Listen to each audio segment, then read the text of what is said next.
Hello and welcome back to the channel, or welcome to the channel. Anyone who has not been here before, I'm excited.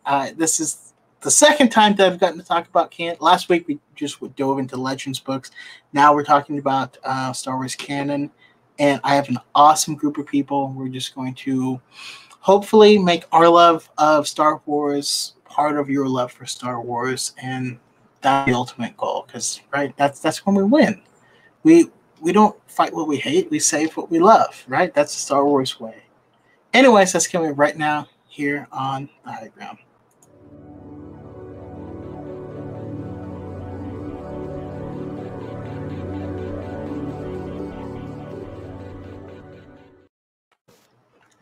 All right, hello and welcome everybody to the channel, this episode of the High Ground podcast. I am really excited because I've had awesome conversations about Star Wars canon topics with everyone here.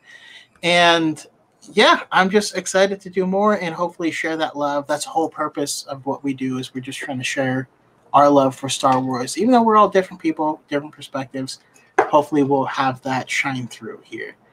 So just without further ado, because I feel like we have a lot to get through tonight, so we'll just jump straight into it. I'm going to go around the room and ask, the first three questions are together. So who are you? Where can we find your content? And you have to live in a Star Wars book. You are not the main character. You're one of the prominent characters, right? You don't necessarily have to tell me what character you are, but like, what book are you going to be part of? It's a weird question. I think we'll get some great answers, and I'm going to start with Levi on this one. Well, as you said, I am Levi. It's good to be here. Thank you for having me. And as the thing should say, you can find me at All New Nerds with my wonderful co-hosts Dylan and Johnny on YouTube and all the social media. And after a lot of thought, I think I gotta go with like Elzar Mann in Light of the Jedi. I think that's what I settled on. I think does he constitute like not a main character, but is he right there? Perfect, especially in Light of the Jedi. Yeah. I just think he's so much fun to read, and I feel like it's a weird thing to say, but he would be so much fun to be. And so I like the vibe that he gives off, and he's able to bring a fun perspective to the Jedi when we're used to the sort of not as fun perspective from the prequels. And so I think it'd be Elzar Mann. Yeah. Oh no, it's a great choice. Like Elzar Mann feels like the Qui-Gon Jinn of that era, which Qui-Gon is like the rogue of the prequel era. But everyone is like Qui-Gon in Light of the Jedi, and so he's like the rogue of the rogues, which is super cool. I also want to give some love to DePaul. Thank you so much. I appreciate you. By the way, Jedi DePaul just started his own podcast with X-Core Gamer Skills, who may or may not be in here soon, called Conspiracy Cantina. I haven't heard them yet, but I'm excited to check them out because they're cool people. How about you, Gray? I'm Gray, and I don't actually have a channel. I plan on starting one in the fall. And if I could be anyone, it would be in Master and Apprentice, because you get Obi-Wan and everyone over there, and that's because I would like to meet Rael Averross. He's my favorite. And so I guess maybe Nim Piana, even though she met a terrible fate. No, I love Rael so much, and not only because my big joke is that he was aptly named because of his proclivities, but I do love Rael Averross, and I want to say thank you to Ace Bronx. We always talk about any donations and how many packs of ramen we get, and I'm going to be able to get some of that volcano chicken ramen with this, and nice. I appreciate that. Last but not least, we got Char J here, and who are you? Where can we find you? And what book are you going to live in? Hello, well, I'm Charlie. I also am called Char Char J. You can find me on TikTok at Char Char J. I post a lot of lore stuff, and what would my character be? I would say mine would be someone within the light of the Jedi, kind of like what Levi said. So I would definitely go with either maybe Skier or Belzettifar, either one of the two. But yeah, I was just because I was imagining myself because I finished Light of the Jedi the other day, and I was thinking like, what if I was there on the Starlight Beacon when everyone salutes to Lena So with their lightsabers, and just seeing the gleaming light just coming out of the Starlight Beacon. I feel like that would be an insane moment to witness. I hope you're not Skier.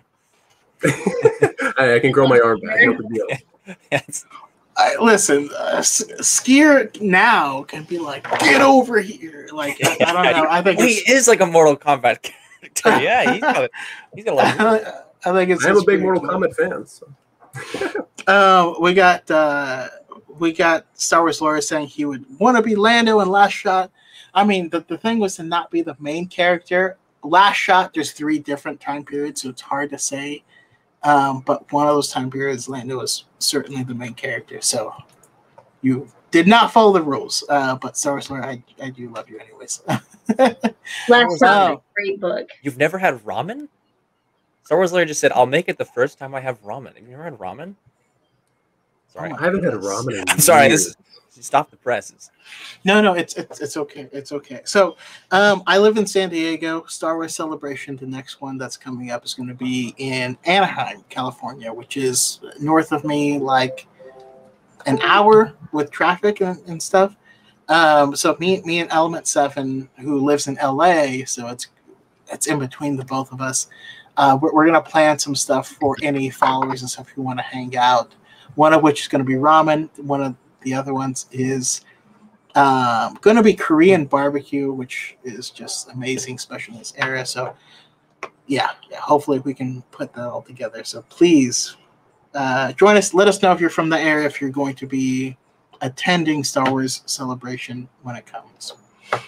All right. So next question I got, we'll start with Gray this time, but like, how did you get into Star Wars? I love the question because everyone joins Star Wars a different way at a different time, and it's just interesting. So, like, yeah, how did you get into Star Wars, and which one is your favorite film now? I got into Star Wars a weird way. As a young kid, I was really into Star Trek, and that's incorrect. So. I'm joking. I love Star Trek. I love Star Trek. And I was like, oh, Star Trek, and then Stargate, the movie came out, and I was like, oh man, this is just so great and amazing. And since my family didn't care about Star Wars, it took me being older to get into Star Wars once I tracked it down and watched it myself. But I had a friend in the little town I grew up in that introduced me to it, and I just have been in love with it since. And I was way more into the prequels because that's just those came out when I was a teenager. Yeah. I mean, I still count myself as a Prequel Era fan. I have to specify era because I do have to include Clone Wars in there because it makes the whole thing fit a lot better for me. But yeah, I fully agree. My favorite Star Wars is Clone Wars. I don't actually have a favorite Star Wars movie. I'm not actually as into the Star Wars movies as I am Clone Wars, Rebels, the novels, and a lot of the other stuff. Even though I'm fully versed in all the novels and I've watched the movies a million times, they're just not my favorite. I knew I had you on here for a reason. I love you so much. Okay. There's so much more of it. No, I am a Clone Wars fanatic. I love Clone Wars. Like, I love Clone Wars. That's crazy. I've never met someone that actually puts the Clone Wars movie at their favorite, at the top of their list. Here, and everything else starts about here. Well, I don't think she means the Clone Wars. I mean, do you mean the Clone Wars movie? No, the show, yeah. The whole thing. Yeah, she means the show, yeah. Okay. I was like, I've never heard that before. Yeah, but She's the show. a big Zero the Hutt fan. I can. Jabba and nice noodles. That's awesome, though. I absolutely love it because I honestly fully feel that for me personally, books are the best part of Star Wars because you get so much story and all this stuff. Like the books are so much. Like I enjoyed Revenge of the Sith, but when I read Matthew Stover's Revenge of the Sith, it was a transformative event, and at times the film by 10 for me personally. I don't know how you guys feel. He made me want to start writing. I didn't want to write until I read that book. And anyways, this isn't about me. It's about you guys. Char, same question. How'd you get into Star Wars? What's your favorite film? So the way I got into Star Wars is very similar to what Gray said, but it's different in some respects. So the way I got into Star Wars, I really got into it by myself because no one in my family really is like a big science fiction type of person, and my family is really relying on sports. Everyone in my family grew up being athletes, and that was what they were trying to do with us. They want us to be, grow up and be a big, sports star. But in reality, I just wanted to be a storyteller. So when I first got introduced to Star Wars, it was back in 2005. I was watching Attack of the Clones on TNT because I think they were doing like reruns of the films before Revenge of the Sith released. So I was watching that and I was just fascinated by it. And when Disney bought it, I was even more excited to be a Star Wars fan. And Awesome. My favorite film, hands down, is Empire Strikes Back. Yeah, Empire is wonderful. I just want to roll all new nerds, so it sounds like it's not me. So sounds like your crew. Saying Gray's backdrop is awesome. So just her setup in general, which along with that, I got DePaul saying you cosplay Ahsoka because I'm getting Ahsoka vibes. There seems to be an Ahsoka shrine over there. Which... But she's my favorite character. Okay. Chakra, you see element in the chat. I did not realize I would have to change this every time, which is okay. But I appreciate you, Pep. Yeah. Okay. So we're the topic tonight. We're going to be talking about canon Star Wars, the canon Star Wars novels, and things like that. So I got to ask you guys. Yeah, that's Levi has quite the collection. We've had some awesome conversations. Yeah. So what was your first canon book, and like what made you really fall in love with it? I'm going to go to Char on that one. Can I say how I got into Star Wars? Well, you're next. You're after Char. Oh, wait. No, like, are we doing the intro questions? Sorry, go ahead. Yes, I go around and I just switch who I start with each time. Gotcha. But yeah, Char. What was your first canon book, and what made you fall in love with canon Star Wars in general? So the first canon book that I read was Aftermath by Chuck Wendig when it came out in 2015.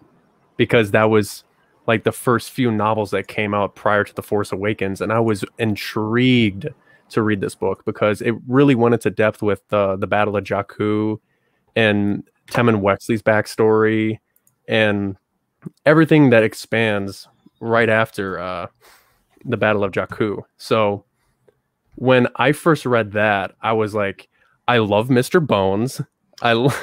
Story with like the very beginning of the book with Wedge getting captured. I thought that was one great way to start off the book. I was like, you have an original trilogy character that's known by a lot of people that's already getting captured by the remnants of the Empire. So I'm like, this is a great way to start. And I thought the end of the book was amazing too, because it leads perfectly into the next book of the three. So yeah, I really love Aftermath, and Aftermath is my number one canon book in my opinion. Yeah, I think awesome. No, I love it. Yeah, sorry, go ahead, Gray. I'm with you. It's my number one as well. That's and that's why I love talking to different people. I actually had trouble with the first book, but I love because everyone's different. Mr. Bones is a national treasure. I will say that absolutely. I made a post about Mr. Bones, and my top liked comment, I'll never forget it. Someone said, "I would yeet myself into the sun for Mr. Bones." Also, I cried. I actually cried when Mr. Bones died. I was like, go read the Poe Dameron comic, Gray. He shows up again. Well, and additionally, Sinjir Rath Velas. Yes. Thought it was a trash character in the first book. I didn't like him. I guess I shouldn't say it so harsh, but I grew to love him. He was like my favorite character. He had so much heart, and like Sinjir is so great. I actually wrote that down as my first, like, if I got to choose to be in the book, because I wanted to kick it with Sinjir, and then I was like, oh, but Rail.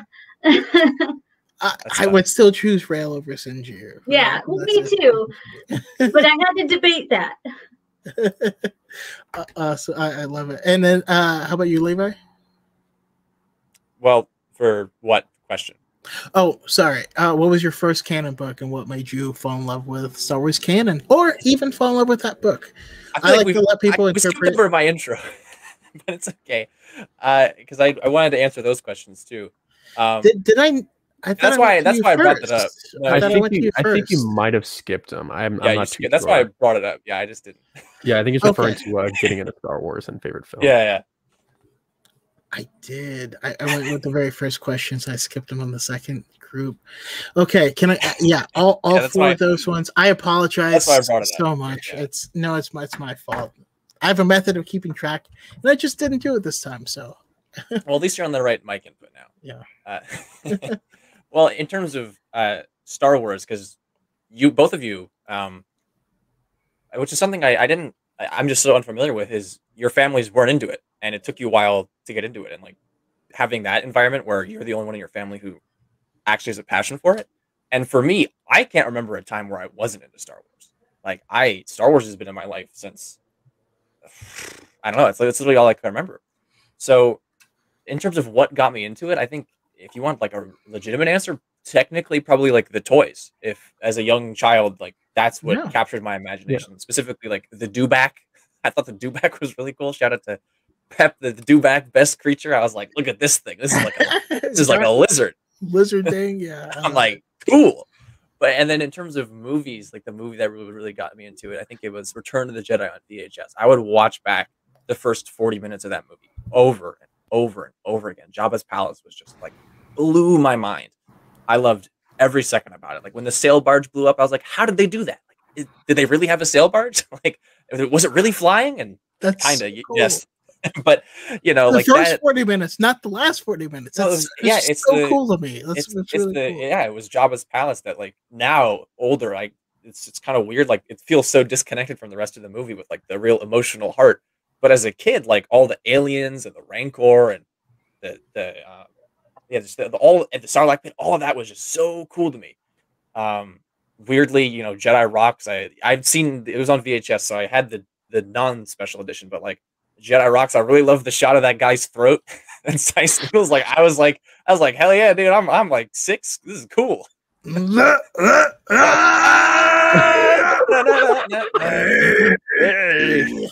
man. Like I was George definitely had it. Had it on. He got it right for what I think kids would get into. But in terms of like, I think what really set my passion ablaze is Clone Wars. It's for sure Clone Wars. Watching that week to week, growing up with it, seeing the movie in theaters, like that's what got me going. And then for favorite Star Wars movie, it's the ever controversial The Last Jedi. That would be my favorite one. But to catch up on the questions, because we got to go here, is favorite novel. It's tough. Like my list, I sent Choco asked for my list beforehand, and it changes literally every minute. Like I'm looking at my shelf, like which one is it? Like which one is really? like in my heart right now, it's Light of the Jedi. I think I may would have said Thrawn before, maybe, or Lost Stars. They're all so good. I think right now, I think I have to go with Light of the Jedi. Just my heart of hearts. But I know that's changed in the past like 2 hours, but Light of the Jedi. I just wanted to throw in there with the Aftermath series. You know, you have like the saving of Chewbacca's planet. You know, you have Han and Leia. You have the birth of Ben. You have all the bounty hunters. Everybody hates, oh, dang it, my brain just went. Anyway, you have all the bounty hunters. Jazamari. Jazamari. And then, her aunt was in the Clone Wars. So anyway, I just love Aftermath. You know what? Sorry to interrupt again. I'm changing my opinion. It's back to Victory's Price, the last Alphabet Squadron book. I was like, nah, it's Alphabet Squadron. I was like, Light of the Jedi, it's so good. Elzar Man. And no, it's Alphabet Squadron. I'm changing my opinion live on air. Nah, it's so good. I love that there's such a wide berth because, like I'm a huge Legends fan as well, but I feel like Legends was focused on making Star Wars taller, and Canon is focused on making Star Wars broader. Like we got a ton of stories, but they're all just the main characters moving forward in time, versus Canon where we get so much wide stuff. I'll hit some of the people in the chat. Right, got Heir saying the Ahsoka novel was amazing. Hustle Mandalorian says, I love that Ahsoka statue. Got mine recently, so they're talking. Corellia Coffee Works, Haley, awesome. Have had her on the channel. She's the best. Ahsoka was her first novel. Julia Christine, our resident Corky Kenobi fan is in the house with Bloodline. Camilla, also Bloodline. We got Dark Disciple, Lost Stars. Harith couldn't finish Aftermath. That's because you're a quitter, and quitters don't ever prosper, so you should feel bad. Ace Bronx, Lost Stars. Andre, also Lost Stars. Julia Christine, Lost Stars is her favorite. Dark Disciple. Have I read Plagueis? Am I familiar with the Tale of Darth Plagueis the Wise? I am. Plagueis, Last Shot, great book by our good friend Daniel Jose Older. Light of the Jedi. Yeah, we have so many awesome, my saving that. This is actually not the one I meant to quote to click on. I meant Lost Stars is my second favorite. Also, I just want to say hi to X-Core Gamer Skills because he's awesome. And Dark Disciple is too great. Is too good. Yeah. There's a lot of great stuff. I'm happy to talk about it. I made a video earlier of great places to start, and that's why I thought it was really fitting to talk about Canon Star Wars, because I do feel like it is the best place for people to really start, because we have so many projects that are coming out of the woodwork right now for Star Wars, and these stories really do and can affect those. But if you like Legends, it's totally cool as well. My question for you guys is, what would you recommend to those who haven't started reading Star Wars and who want to? And I'll go to Levi first. But by the way, I actually would love for this to be conversational. I will call on people if there's like silences. But just so you know, we're kind of in a circle. So I start with a different person each time. We go in the same direction, so you can always know you're following the same person, just for future reference. But yeah, Levi, if someone hasn't started reading Star Wars, what would you tell them? What would you recommend? What would you do? Well, I don't want to put it off the rails too immediately, but before we get into that, did we hear what your first novel was? I don't think I heard. Is that just me? No, I kind of butted in and said that I loved Aftermath. What was it? What was your first? I was curious to know what your first. My first novel was the Ahsoka novel. Yeah. Okay. I got it free through my library. Makes sense for behind you. Yeah. For me, it was Thrawn. Thrawn was the first one. that I read, the new Thrawn. But that makes perfect sense considering, you know, Clone Wars is your thing, especially if you're watching week to week and you saw her leave and then the show just ends and you're like, so I'm watching live. It was just horrible.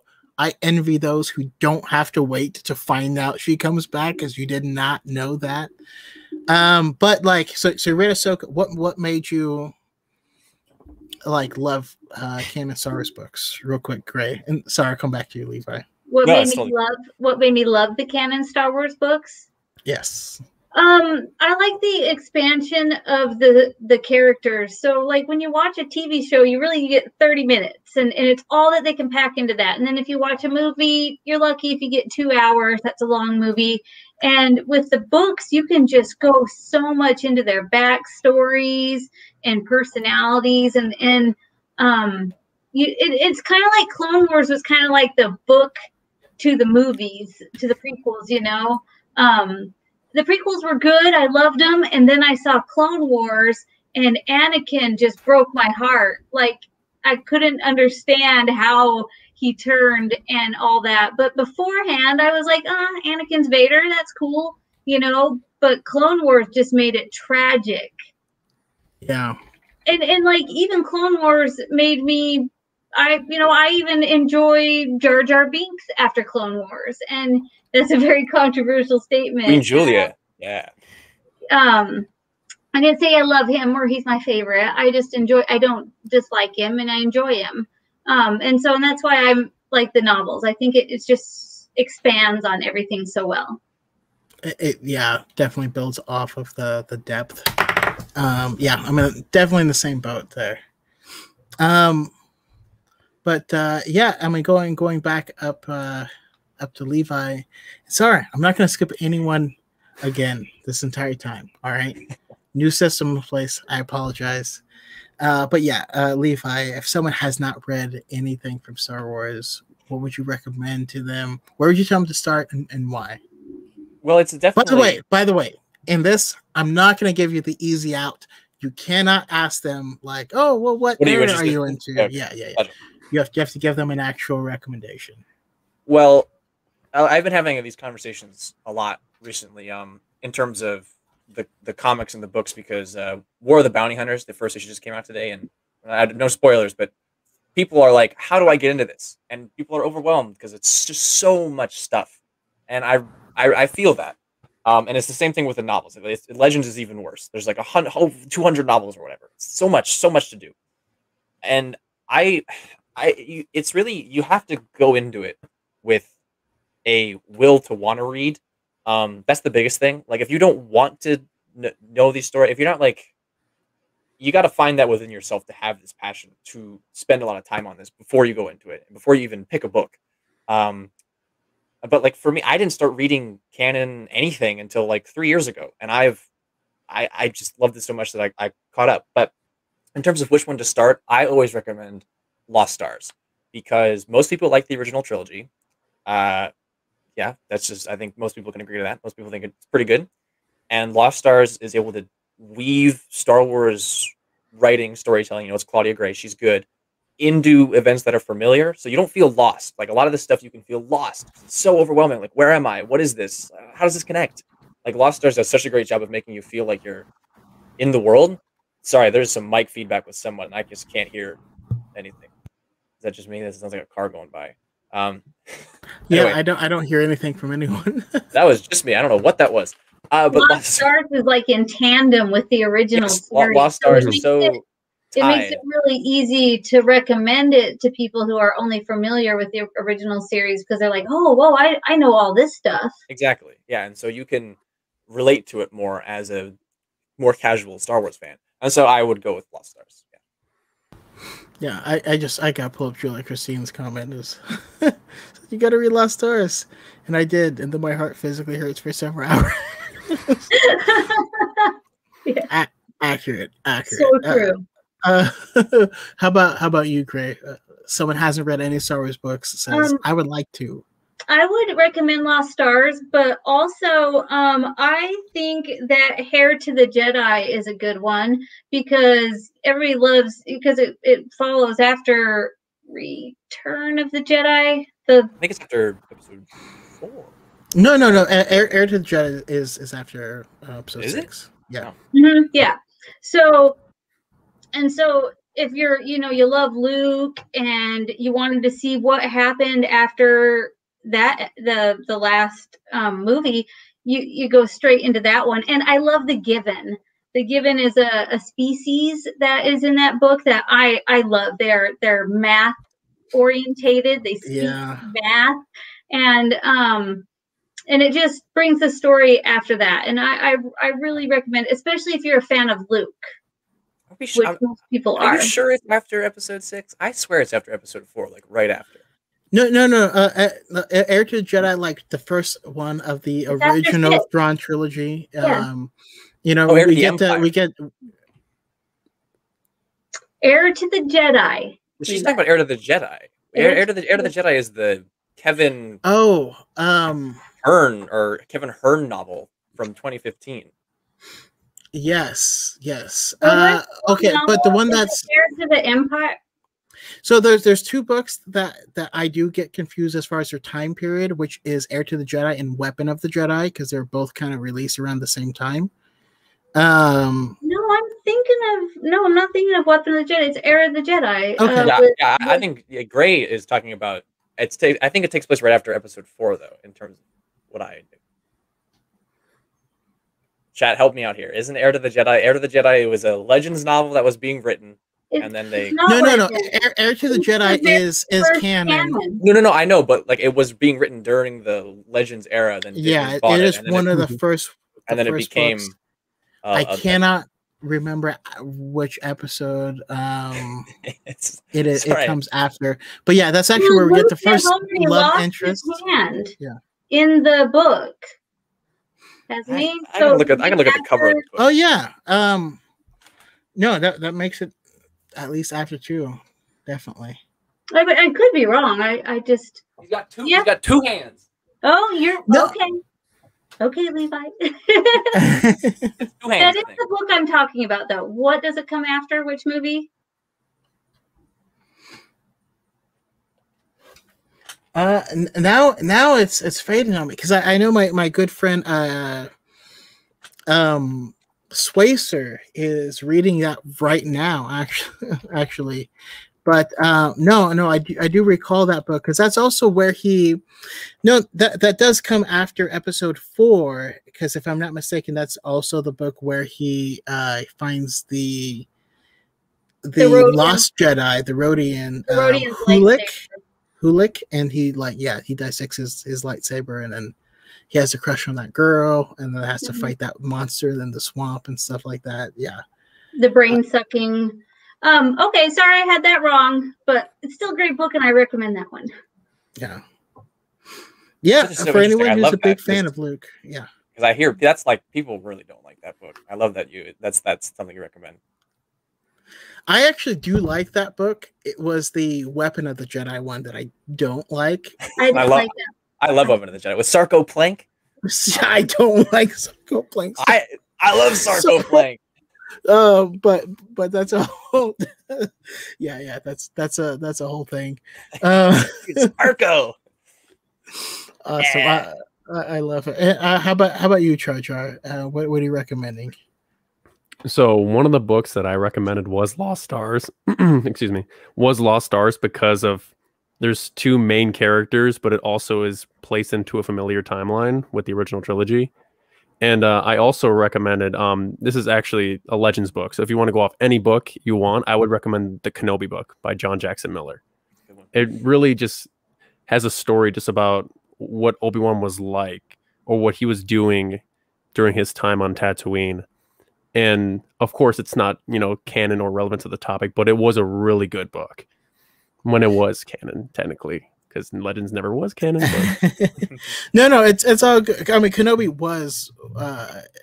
is a really good book, and I hope they do take some things from it when we bring that story into canon.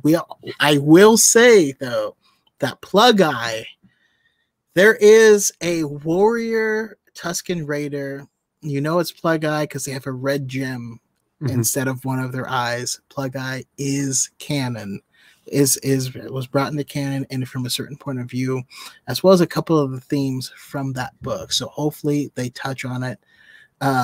Usually Plug Eye is one of the few women in the warrior class of it, and she leads, and she is badass. I can't wait to get into that. That's my that's definitely going to be my jam. All right, so we have all these awesome like different eras of Star Wars. Originally, I had everyone like send me your guys's top 5. I was originally just going to like aggregate it and make a top 5 list, but like you know what, the people watching and the people who watch us in the future, everyone's gonna have different eras that they really love and really identify with. So looking at everyone's favorites, there's definitely some bias in certain areas. so I thought I'd break it down and go by whatever do you mean by era, So we've talked about Lost Stars. The first era I want to talk about is the original trilogy era. Again, Lost Stars is an amazing book, and I'll leave kind of diving more deeply into it. And this, we want to give people reasons to read it. Maybe not necessarily the whole thing, but absolutely, it's like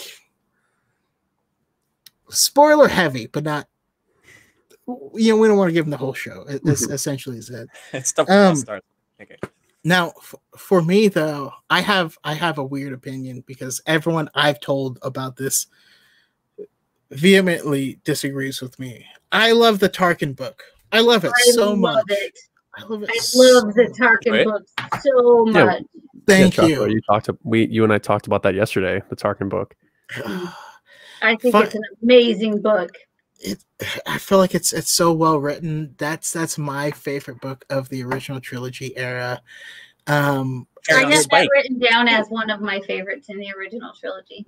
Oh, that's amazing. Yeah, it goes into Tarkin's background and how he got to where he is, and what made him what he is. Or Edu? Which planet? Eriadu. Eriadu. Two not a similar planet names. That's great. Which does play a good part in tells why his ship's named the Carrion Spike. Yes, and okay, so I'll leave those details to you. I just love that book in the original trilogy era.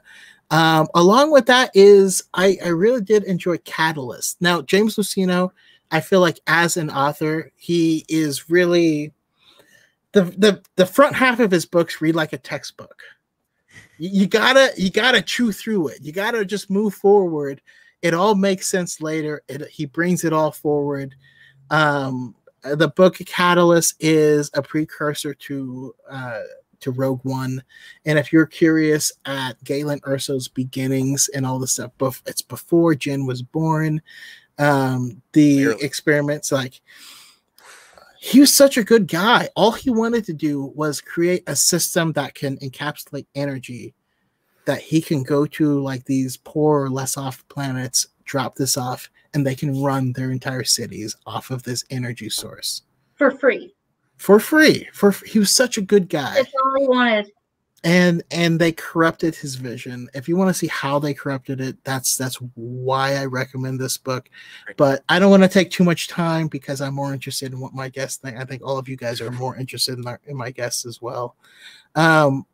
This one we're going to start with Gray to go with original trilogy favorite.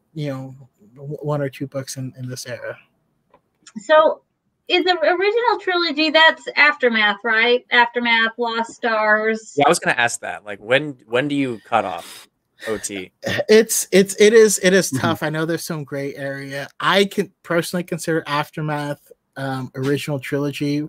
If you want to make an argument for sequel trilogy, totally cool. I want you guys to answer as you see fit, as you feel, not how I feel. That's what I prefer. So, I would say for the original series, I'm just going to stick with the Aftermath and Lost Stars, Tarkin, and Catalyst. Well, yeah, Catalyst would be in there too. I put Catalyst in prequel trilogy. That's just me. Oh no! Well, it starts during the Clone Wars, man. That's true. Prequel, but it's like I know it moves, but like Galen is working on it 15 years prior to that, so it starts during the Clone Wars. Yeah, there's the Order 66 happens in the book. It's a great moment. The droids all shut off. I know, but in Catalyst. Yeah, there's a great moment where all the droids just stop. I know, but there's a moment, but it is early. That moment is fairly early in the book, and as we move forward, we end up. I feel like the majority, and that's why I said I'll let you guys interpret whichever ones you want. Because it's fine with me either way. It's a great book. Yeah. You can write in the middle. Well, so let's hear. I mean, I want to hear the recommendation for it, or like I guess the brief plot synopsis, or what intrigues you on, because you mentioned a couple books there. I feel like Aftermath though is your favorite. Okay, so Aftermath, you've got so many characters. You've got Ray Sloane, Gallius Rax. Gallius Rax is like somebody that the Emperor took under to oversee a bunch of his scientific hidden bases, kind of, right? And it also has like Yuktashu, and these are all the people that work with the Emperor, so that's a lot of fun. And then you've got Cobb Vanth from The Mandalorian. He started in that book, and that's a great little side story, is Cobb Vanth's story and how he got Boba Fett's armor. Mercurial Swift is really fun, and they said everybody hates Dengar. That's what I was trying to say earlier. You've got Dengar, and you've got that whole group of bounty hunters with the Hound, and what's the guy with the round hat? Embo. Yeah, and he's a farmer. Yeah, and then we were talking about Sinjir, and then he has his boyfriend Condor Kyle, which is really fun because they are in another book called with I wrote it down. Let's see. Anyway, I didn't realize they were in another book, and I feel bad. So Condor Kyle's in Last Shot. Okay. Yeah, he's the one that hires out the little Ewok hacker and stuff. Oh, interesting. And that's Sinjir's. I don't think I've ever put that together. And so I like they did get back together. He even mentioned Sinjir in the book, and so I like that little tie-in. And so Aftermath, I mean, it has so much. And then I already said, like, they free the Wookiee planet. They rescue Chewbacca. There's just so much. There's so much. And then that's not even touching Mr. Bones and Temmin Wexley and Nora Wexley and all the rebels in that book. And makes that moment in 9 hit so hard. Yeah. Yeah. And so you can't go wrong with Aftermath. No, it's so true. I mean, it's one of those books where they introduce a lot of characters, but there really is so much to love. I mean, for me, Mr. Bones really does take precedent since years in the second place.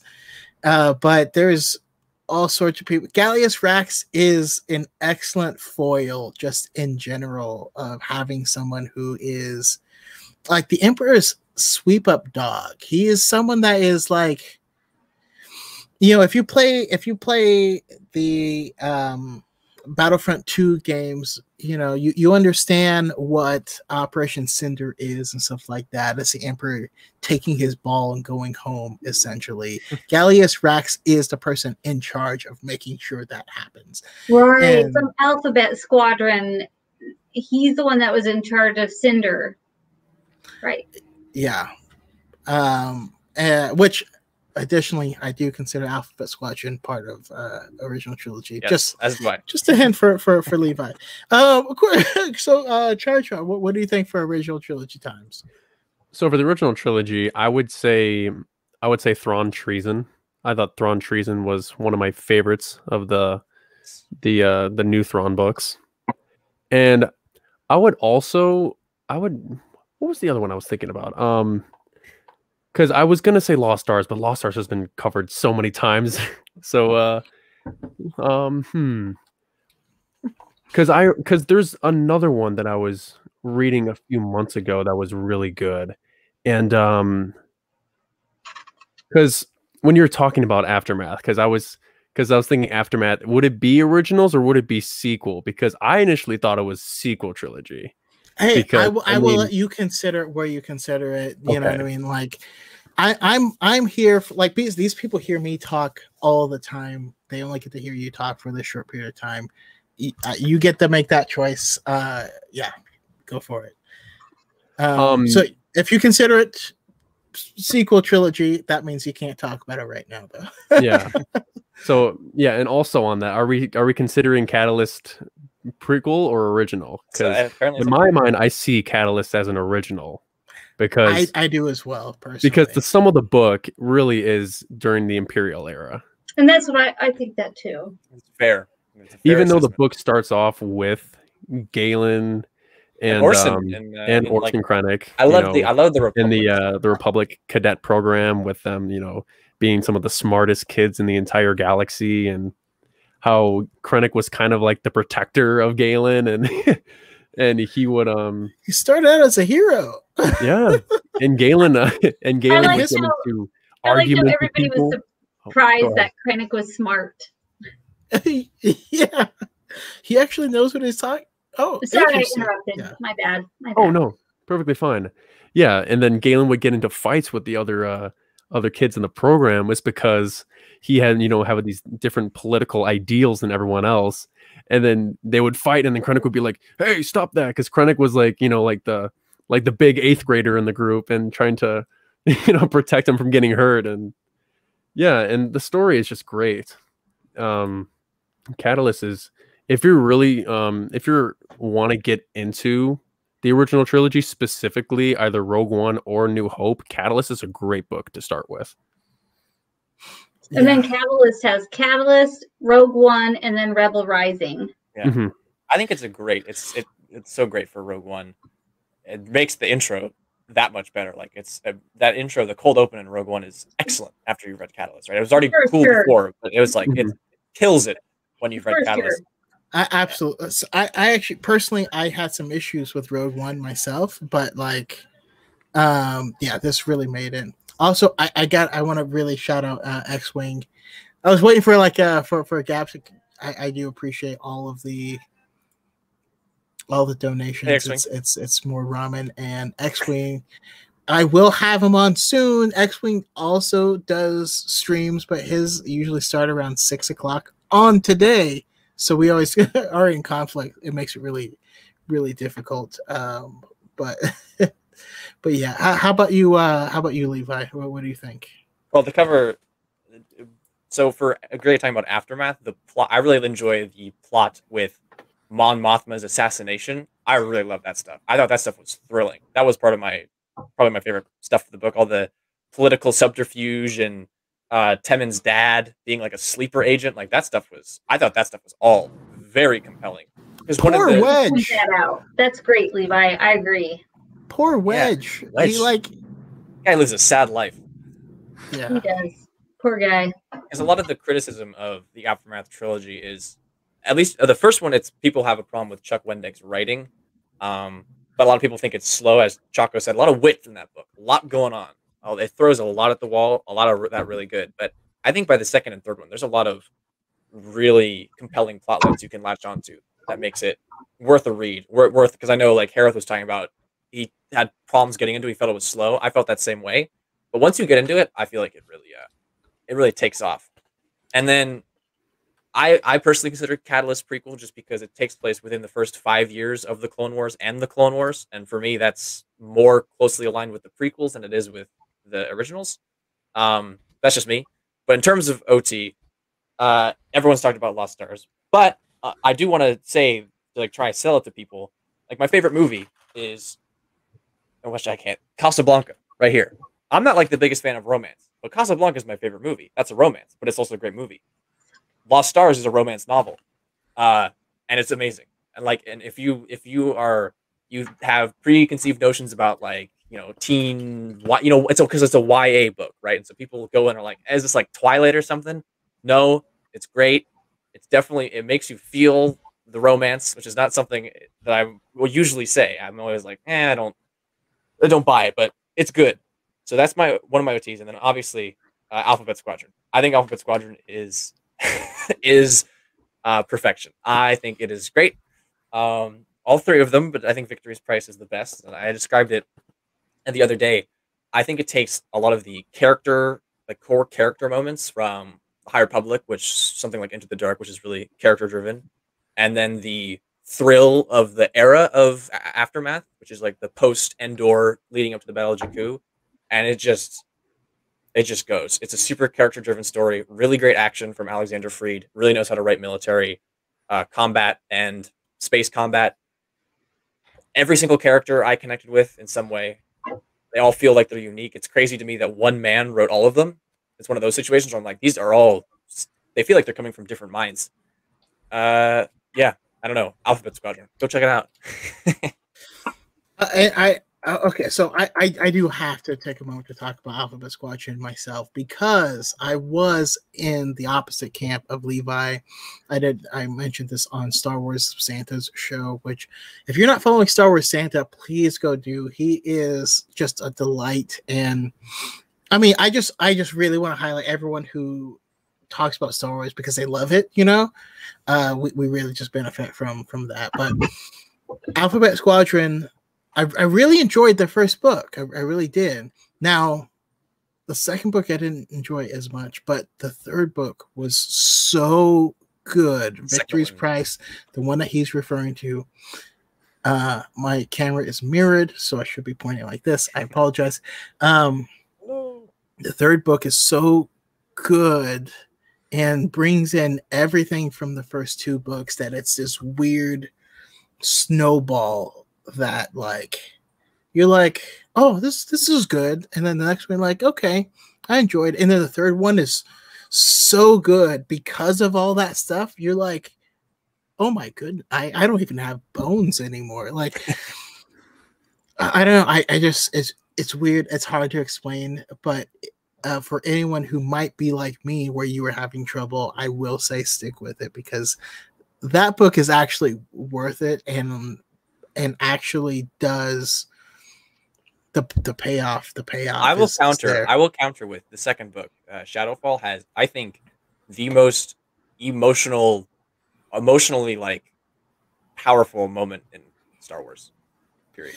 Yeah. Oh, well, here's what I want to say, but is if you care about the characters, imagine you're in a situation where and by the way, you guys can go into detail on the book. I just we're not going to spoil the entire book. We just want to give them the stuff. But imagine you're in the situation where this is after Operation Cinder. Most Imperials who have a heart have already switched sides, and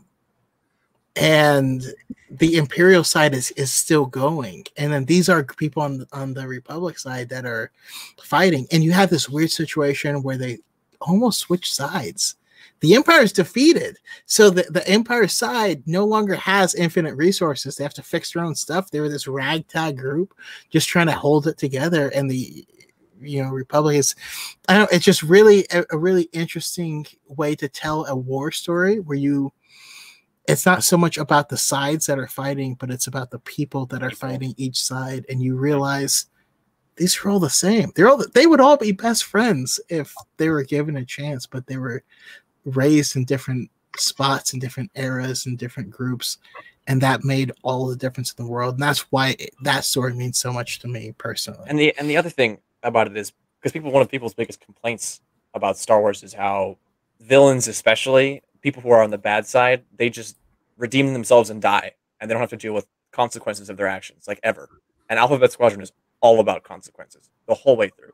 Every single character has to deal with thinking about their life and the way their actions impact their life. Like there's a character, Chasna Chaddock, who she's literally at the point where she doesn't know what she would do without fighting, and so her like options at one point are like, I'm going to commit suicide by combat, or I'm going to join a cult, because otherwise I will just have no purpose in life. And like when you get to like that level of characters who are just so complex and complicated, and I don't know, I think it's great. I think it's really good character stuff. Julian said, should I read Alphabet Squadron? Yes, I think so. Yes. Also, I might be missing something. Element 7, could you let me know? I do have my Discord up, so if I'm missing something, go ahead and hit me up and let me know.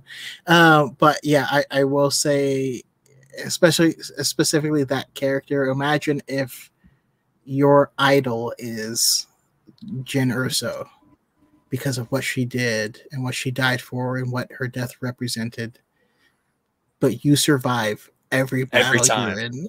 It's heartbreaking. It is heartbreaking. But okay, let's move forward. Let's move forward. I'm trying to go chronologically. Let's jump to the prequel era. Gray, what jumps out at you in that era? Okay, so prequels: Master and Apprentice, Leia, Princess of Alderaan, which that's such a, man, I can't stress that book enough. I absolutely love it. And Tarkin. That would be prequel, right? Tarkin. And so you're telling me I couldn't get Catalyst as prequel, but you count Tarkin and Leia as prequel? Come on. I believe you. I get it. That's crazy. I was confused by that timeline. But I get it. The whole Ariadu plane, if that is your focus on the book, that happens during the prequels. Yeah. That's why I let, whatever you guys like want it to be, let it be, because whatever your focus on the book is what it is. That Ariadu plane is incredible, and it's so informative on who he is, and it's super jarring when you see him in Lost Stars. And he's like an old wise old grandpa. And you're like, I don't trust this. I know who you are. Tarkin's brutal. He is brutal and not forgiving in any way. And this book tells you explain it. Yeah. No, let the people know like what your thoughts are on Tarkin from it. His family are just, so his planet is just rough and tough, and if you survive on the planet, that's a plus just to begin with. His family is very powerful, and like they fight in their battle. They're men of war. They're men of war. And at some point in a young man's life, they pretty much just get beat the crap out of and taken to the middle of the woods of nowhere of Ariadu, which is basically makes Australia look friendly. And have you just like survive? I've never made that connection. It is Space Australia. Sorry, go ahead. Yeah, Space Australia. It is Space Australia. And and it just shows the brutality of his people in general. And there's another book, and I cannot think of what one it was, and I just recently listened to it, and it was in the High Republic. Didn't somebody go up against Ariadu? Yeah. And Light of the Jedi. They're still bad, I mean, the Nile tried to attack forever. Mm-hmm. And so Tarkin, that is a great story. The Nile came to the wrong neighborhood. Neighborhood. Sure. Yeah. No, yeah. Oh, sorry. I don't mean to cut you off. You're fine. Go ahead. Okay, so just to add on with what you said with Tarkin, I mean the whole book can be boiled down to, dude, where's my spaceship? But the background portion of it, the background portion of it is you get to see that he was raised to, let's go into the wilderness. You see that pack of wild animals? Yeah. You need to out alpha that pack somehow. We're not going to tell you, just do it. and that's how he learns how to quell rebellions, dissidents, people that he views. His family teaches him all of these are beneath your station, and you have the right to do it. It's really crazy supremacist stuff, but like in the premise of the story, it's incredibly written and impeccable. I love that book's. I don't know how this has been mentioned. There's also some like really cool Anakin Vader stuff. Like it's early Vader, and he's awesome. Tarkin figures out who. That's right. And the stuff with Count Dooku. That's my favorite scene in the whole book. Where Count Dooku's talking to Tarkin. Right. I think that's in Tarkin, right? I agree. That was one of my favorites because he talks about the Citadel in Clone Wars and how Anakin rescued Tarkin in Clone Wars, the animated series at the Citadel, and he sees he's actually doing something with Vader, and he's watching Vader, and he's like, "Oh my gosh, that's Anakin," but he doesn't say anything because anyone who realizes that Vader's Anakin is dead. And so only Thrawn and Tarkin have figured it out, but they don't say anything. It is Dooku in that book, right? Where Dooku talks to Tarkin and he's telling him about like the coming change in Palpatine. Like, that's in the book, right? Am I just imagining that? I can't remember that in the book, and I recently reread it too, but I got a couple things wrong so far. So I feel like in my head there's a scene where this is like before the Clone Wars, and Dooku like because Tarkin is approached by like a early Senator Palpatine, and there's like I feel like there's some scene where they're interacting, and Dooku approaches him as like the Count of Sereno, and is like, join the team. So I reread Tarkin a little over a month ago. I don't recall that, but it is very easy, especially when you're reading all these books, to blend certain things together. Of course, we all are open to being wrong or whatnot. If you let us know, that's certainly a thing. One of my favorite things about Tarkin is like, so a bunch of Jedi Masters came to arrest you. They're all dead now.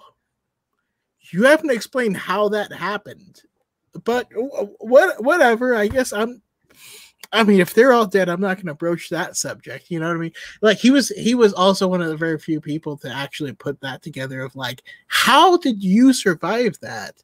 But he kind of finds out that the Palpatine is a Sith. But being a Sith is not illegal. You can't. He's not. In Tarkin. Tarkin and Thrawn are very similar in the way they dissect stuff and figure things out. Yeah, one is heavily just one is heavily on the political scale that dives somewhat into the military, and the other one's all military that is trying to experience. So I love that dichotomy. How about you, Charger J? What do you think? So my two prequel books that I would recommend, and as Levi was mentioning a lot about Dooku, I recommend Dooku Jedi Lost and Dark Disciple. Those are two books that you really want to get into. So for Jedi Lost, it's like a multi-person book, but you can read it by yourself. It looks like you would be like reading lines to a script or a story. Drama. It's an audio drama if you listen to it on Audible. It's in print. Yeah.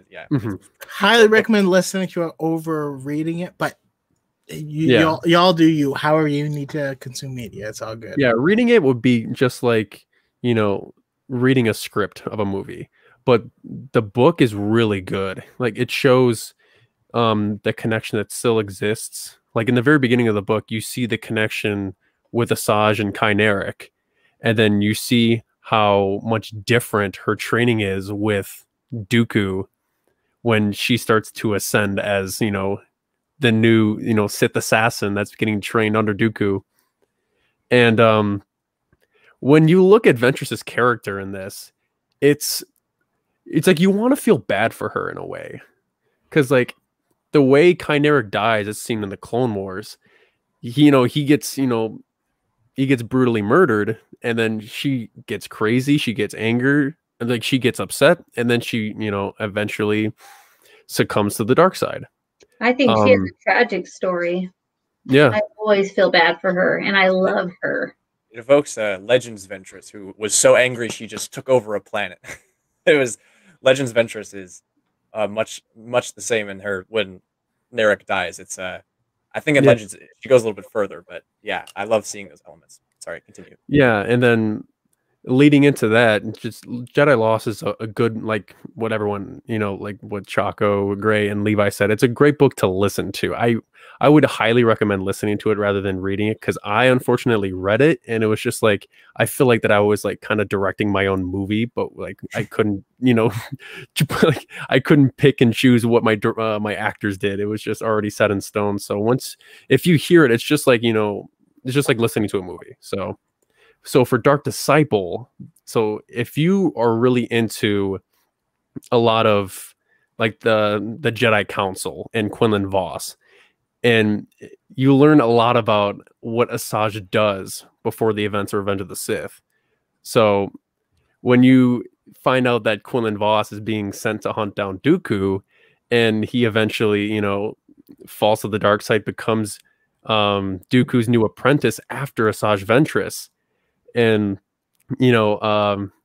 he has like a new name. He's got to do all of these different missions to prove his loyalty to Dooku, and Asajj and Quinlan Vos have a love story. So Asajj is trying to win him back by trying to retrieve the love that they lost due to Quinlan being so dedicated to hunting him down. Yeah. And yeah, so Dark Disciple is probably one of the most popular books in the Star Wars canon, and I would highly, highly recommend it. I love Dark Disciple so much. So Dark Disciple it was intended to be an arc on the Clone 9 Wars, episodes, and yes, I am happy that it's a book rather than an arc. I might be unpopular for that, but yeah, I think being that's able a hot to it like the Clone Wars in its prime was at most 22 episodes a season, I want to say. 9 episodes. It was over. I mean, seasons too, because and season 7 was only like 11. I mean, season 6 was only like 11 episodes. Season 6 I believe was 13, and then 7 was 12. Yeah. Oh, okay. Yeah, I thought 6 was exactly. 12. And so that's why I prefer that was a book, is we didn't get limited by their budget. We didn't get any limits, man, to the story that they could tell. Clone Wars budget is one of the highest budgets for animation ever. It is insane. Bankrupt Lucas a little bit. It's insane. No, George Lucas went way out on a limb for this show, because they showed content. They showed content that no one else had shown before, and no one else was willing to do, and CG content where at the same time the closest thing was Reboot. Do you remember Reboot? It ain't in the same league. I can tell you that much. Yeah. Maybe Beast Wars. I'm old enough where I grew up watching Lamb Chop. I didn't watch Beast Wars. Beast Wars was crazy. I'm just saying, Beast Wars was great, but CG content didn't quite exist in the medium that it is. And that's one of the things that's so wonderful about Lucasfilm, is like, we praise Pixar for how they pushed forward this computer generated animation. Pixar was the name of the computer that, Lucasfilm created Pixar. They did, and then I think of like Skywalker Sound, and I mean Lucas is like one of the most pioneering minds in movie making era, like far and away. It's not even close. They had to invent, and he did HDX too, didn't he? Didn't he start HDX? Yeah, yes. That's Lucas's first like college PHX. Yes. Yeah. Thank you. And obviously, John Nolan invented Photoshop. And the many Lucasfilm alum who are just geniuses. And so we're not talking about people who are prodigious at what they do, but these are true engineers that have to create the tools that are capable of doing the things that they need them to do. And all those things. I was just going to say, and now look at the big thing that they created to do The Mandalorian. What's that? Volume. The volume. I mean, like, they recreate everything. And the prequels and the prequels movies, their CGI effects still hold up to poor CGI nowadays, and those movies are hecka old. Yeah. To bring it back to Dark Disciple, and what Chaco brought up was like the medium of the storytelling and why that's important, because I've been getting a lot of questions today of, once again, War of the Bounty Hunters. People are really excited about what's happening, but the question I get a lot is, why isn't this a show? Why isn't this a movie? And it's like, for me, I'm just glad to be getting these stories at all, and because the reality of the business is we can't make everything a show, we can't make everything a movie, and so having these stories I think is really cool. But to go back to the medium thing, these stories that Dark Disciple is based on is from the Legends Republic comic, where Quinlan Voss goes to the dark side. Ventress is also there. They don't have the same like romance relationship, but both of those characters exist in a similar capacity, where he's sent to kill Dooku, and like that being that comic is, if you consider all of the issues from the different runs, it's like 100 and some issues. Like that is, you couldn't do that in a series. Like you can't make that a movie. You can't. And it's really I think, to go back to like, if people really want to expand their love of Star Wars, because I said in the beginning, I didn't get into this until like 3 years ago. I was like, comics, books, movies, it's visual. That is, I think, if there's a lot of stuff, good stuff to tell here, and I just want to emphasize that. And if we ever do an episode, Chaco, High Ground on comics, I'm so into that, because I think Gray is talking about how the novels are the best. I think the comics are the best. I think Star Wars thrives. I think Star Wars thrives in comics. Mm-hmm. I love the Kanan comic. But rest in peace. But yeah, just like to bring it back to Dark Disciple, I think, and one of the unfortunate things about, because the broader question was about the prequel trilogy, we don't actually have a lot of prequel trilogy books. You've heard a lot of us say the same books, because it's one of the tragedies of canon. It's how little we have in the prequel. Something Legends did a lot of, but like my two are Dark Disciple and Master and Apprentice. It's like, well, those are, you've also said those, like those are the books we have. Like Dooku Jedi Lost is pretty far before the prequels, but I'd count that. And then what else really? It's like we don't have much in the prequel era, and so for this, for the viewers, I don't really know what we can recommend. Like these are really good books, but there's more Legends content out there in Legend, or prequel content out there in Legends, than there is canon. If you haven't watched the animated Clone Wars, watch it. Well, yes, that. yeah. Which is also Legends, but we also got things like the Ahsoka book, which definitely is the guiding hand in what will become the original trilogy, but I would say is certainly the prequels. God, you guys are just too great at talking, and I lose my place. So sometimes I have people on that won't say anything, and then it ends up being an interview, and I've almost grown accustomed to it, but I can see me and Levi are just like, no, I just want to make sure I don't skip anyone. So I'm trying to figure out who to go to next. Jar Jar, go to Jar Jar. Jar Jar hasn't talked enough. Yeah. I was the one that just talked about my prequel book. Yeah, conversations. You can go. Okay. So let's see. I mean, do you have anything else, Char to add to our prequel conversations? Any other? Well, I mean, other than the Revenge of the Sith novelization, well, I mean, I know a lot of people have covered that. Well, I mean, if you're just getting into it, the Revenge of the Sith book, I feel like if you're starting to read or starting to watch the prequels, I don't recommend reading the prequels first before watching it.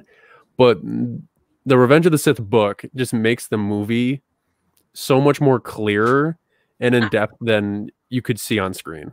I'm so opposite from both of you guys. I loved Revenge of the Sith until I read the book. And then really? What? Wow. I was like, what happened to Anakin? I couldn't wrap my head. That's a whole other podcast. That's a whole podcast. No, but that's amazing. That makes me No, I know, have so and I'm many stand alone. I questions. contemplated not saying that. That's awesome. No. Always, having a different opinion is always welcome. He's playing for Padme all the time. I mean, it is like monopolizing the conversation of that novel. It is just constant, and it's just like he just pines and swoons and pines and swoons and pines, and it's just nonstop. And I got to where I just like, oh my gosh, I can't handle you. You're such a pansy smitten guy. I don't know what happened to you, but now I don't like you as much. Well, now I'm concerned about myself as an adult man, because I read that when I was young, and I'm like, yeah, that's about right. It's not healthy. I need to mature, but that's how I feel. Thank you. And it's Sorry. like it's like, obviously this is not healthy because he becomes Darth Vader and murders everyone. Mm-hmm. Not an example. Not a good example. I want to point out the element that Pep in the chat is saying that according to canon, technically Dooku, Jedi Lost, and Master and Apprentice are considered High Republic, and that is technically correct. And that goes even more to my point that we don't have enough prequel content in canon books. Like, and Pep was also saying, why is no one talking about Master and Apprentice? We covered a little bit earlier, but like I was just saying, like that's like the only that Dark Disciple. I literally I have to fight to make Catalyst a prequel novel. Like we don't have enough, and I want more in the prequel era. Yeah, there are a lot of prequel novels, but there's just not enough that are canon. Exactly, because we do get a lot. We do get a lot of prequel books, like Labyrinths of Evil. We get what's that one book called with Qui-Gon and Obi-Wan? There was Labyrinth of Evil is just hilarious to me as a book in general, because it's Palpatine going like, Hey, they caught me. Can you guys come pick me up, please? The Jedi are coming. Come here quick.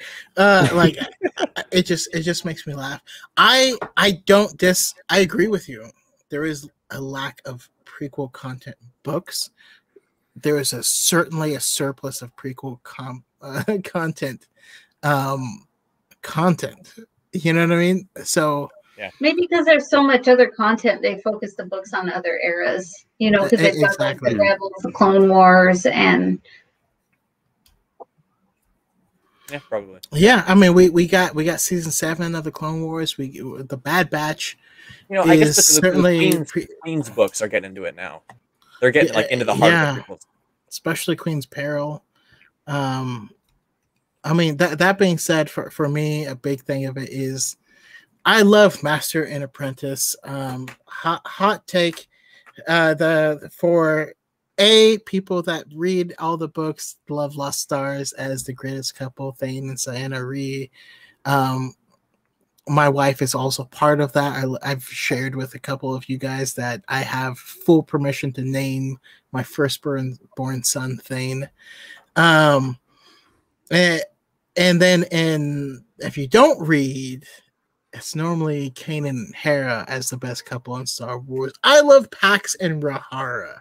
Oh my god, I love Pax and Rahara. They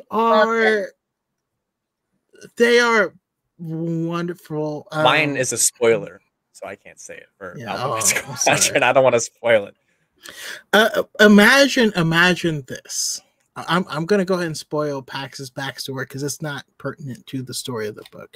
Imagine that your family has a ship and you're traveling, and then pirates come and take your ship. And you hide, right? No one else is small enough to hide where you do. Everyone else gets taken, killed, or defeated, and all this stuff. But in the long run, they end up abandoning your ship. They take all the goods and stuff and then leave.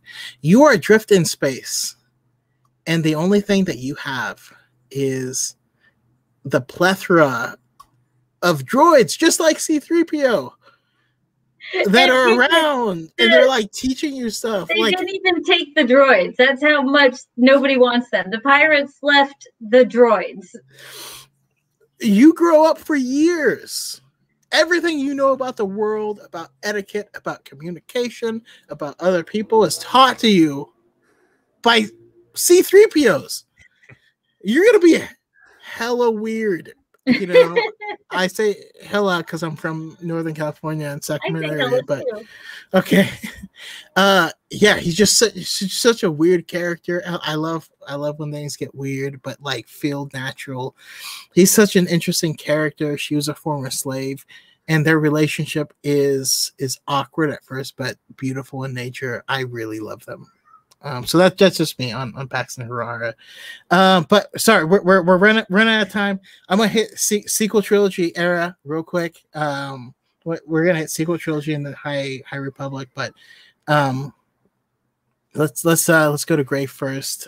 Sequel trilogy era. There's not a ton of books. That's one of the reasons why I consider Aftermath to be part of sequel trilogy. Okay. But I always think Aftermath. I had Last Shot, Bloodline, and Dark Disciple. Are those and Resistance Reborn? That's another one. But go ahead. Brooke mentioned how there's not enough sequel content, and that's true too. So I love Bloodline. I just love Bloodline.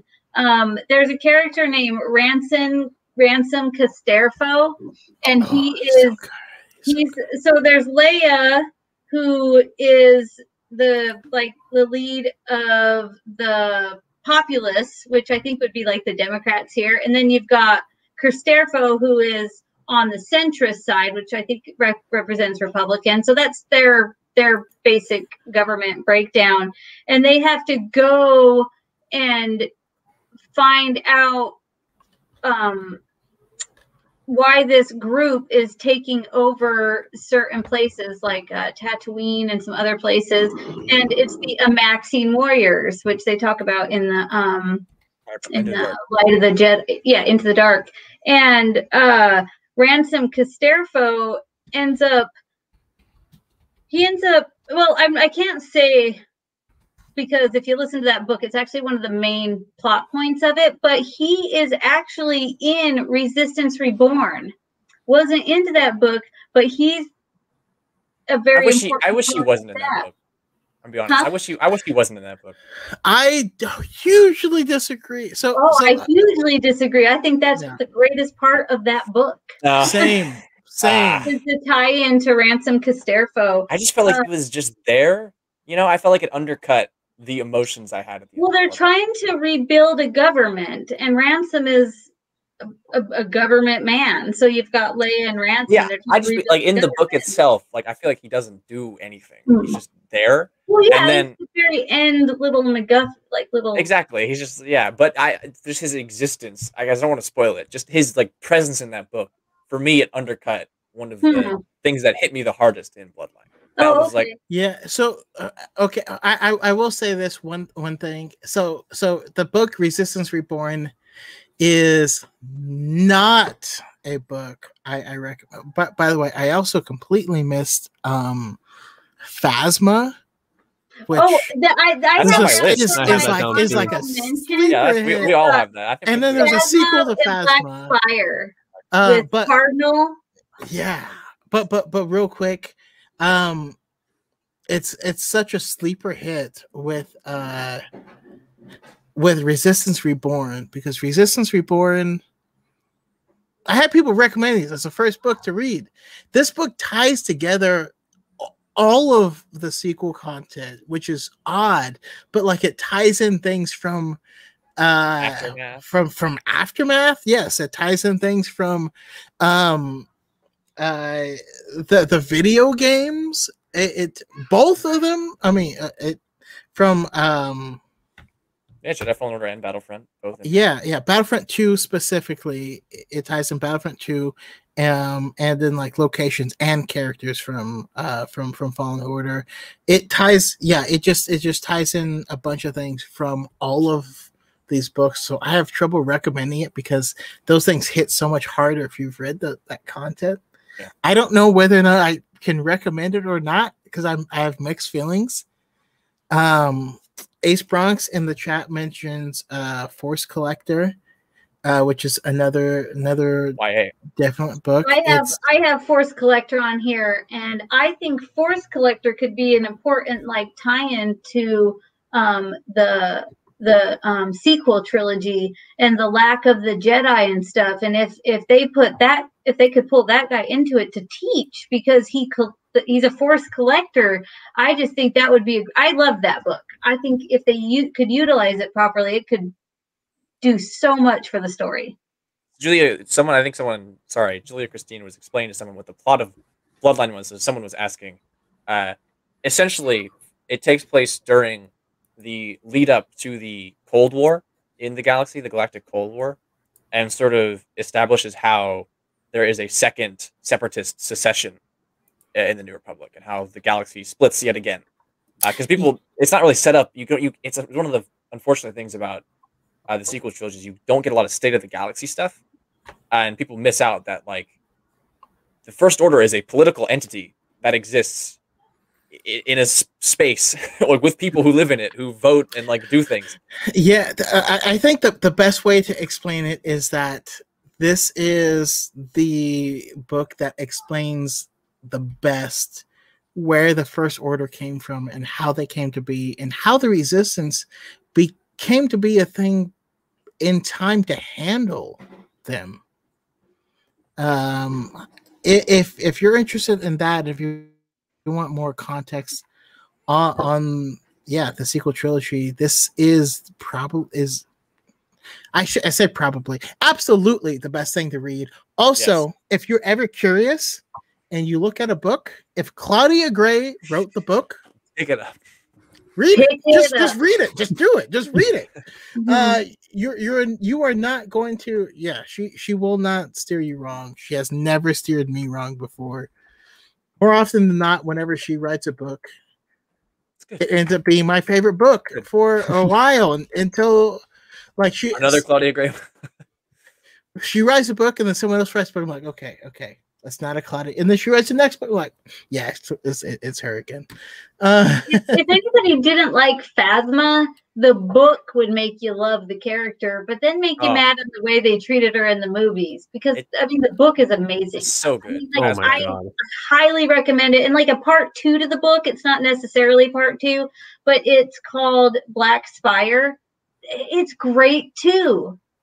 It's so great. Yeah, so anyone who wants to know more about Captain Phasma, imagine like a weird Star Wars Mad Max story. Very Fury Road. Really good. Yeah. X-Wing wants to know, sorry, I've just been looking at the chat, and you asked for if X-Wing was still here, and he's been asking what you wanted. Yes, he's been asking. I actually just sent X-Wing an email. We've been trying to connect for a long time. I just sent him an email. He might pop in to say something about a canon book, but we'll see if he jumps in or not. But yeah, sorry, I just want to make sure there's no confusion. He's been like, "What do you want, Chaco? What do you want?" Yeah, I haven't seen it because I've been trying to like track down his email address and like just to shoot him something real quick. But yeah, we'll see because he is he's just a cool dude that I want to say hello to. Hey, hello, X-Wing.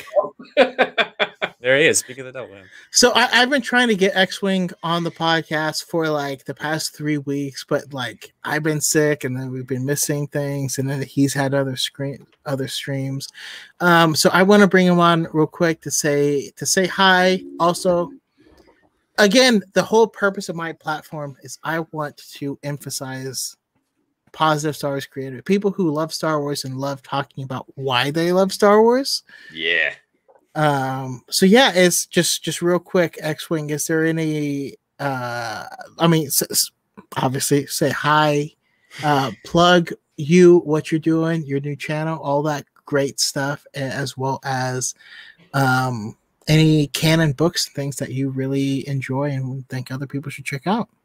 For sure, man. Yeah, I don't want to plug anything. I'm just here to talk to you guys. I mean, Chaco, you were one of the first people I talked to on YouTube on the council. So you're like I consider you one of my OG friends on YouTube, you know, you're like one of the only people I talk to.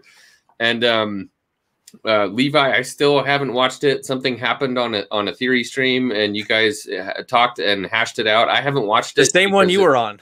Yeah, it was the same one. I haven't watched it yet because apparently some negative stuff happened, but it sounds like you guys hashed it out, and I just wanted to talk to you because it sounds like it's all taken care of, and you seem like a solid dude, and I know you, Chaco. I mean, a lot of the people here were just being positive about Star Wars, and that's what I want to be as well. I think sequel haters and sequel lovers alike can still come together and be awesome Star Wars fans. So that's just that's kind of what I'm trying to do. But I mean, like Char Char and Gray, I listen to you guys, and I talk to I'm always here. I'm listening. I mean, Chaco knows I'm in the chat. I like listening to you guys. So I just wanted to come on and say what's up to everybody. I wanted to be a part of this. I don't really know what else to say. And you usually you can plug your channel because go check out X-Wing's channel. He does have a channel. Yeah, I do have a channel. Yeah. It's been a lot of fun and stuff like that. There is one thing I wanted to plug, Chaco, if it's cool. Absolutely, please do. There's a company that makes a clapper, and I think everybody should buy one. And I'm hoping this works on Live. I want you to see this. Ready?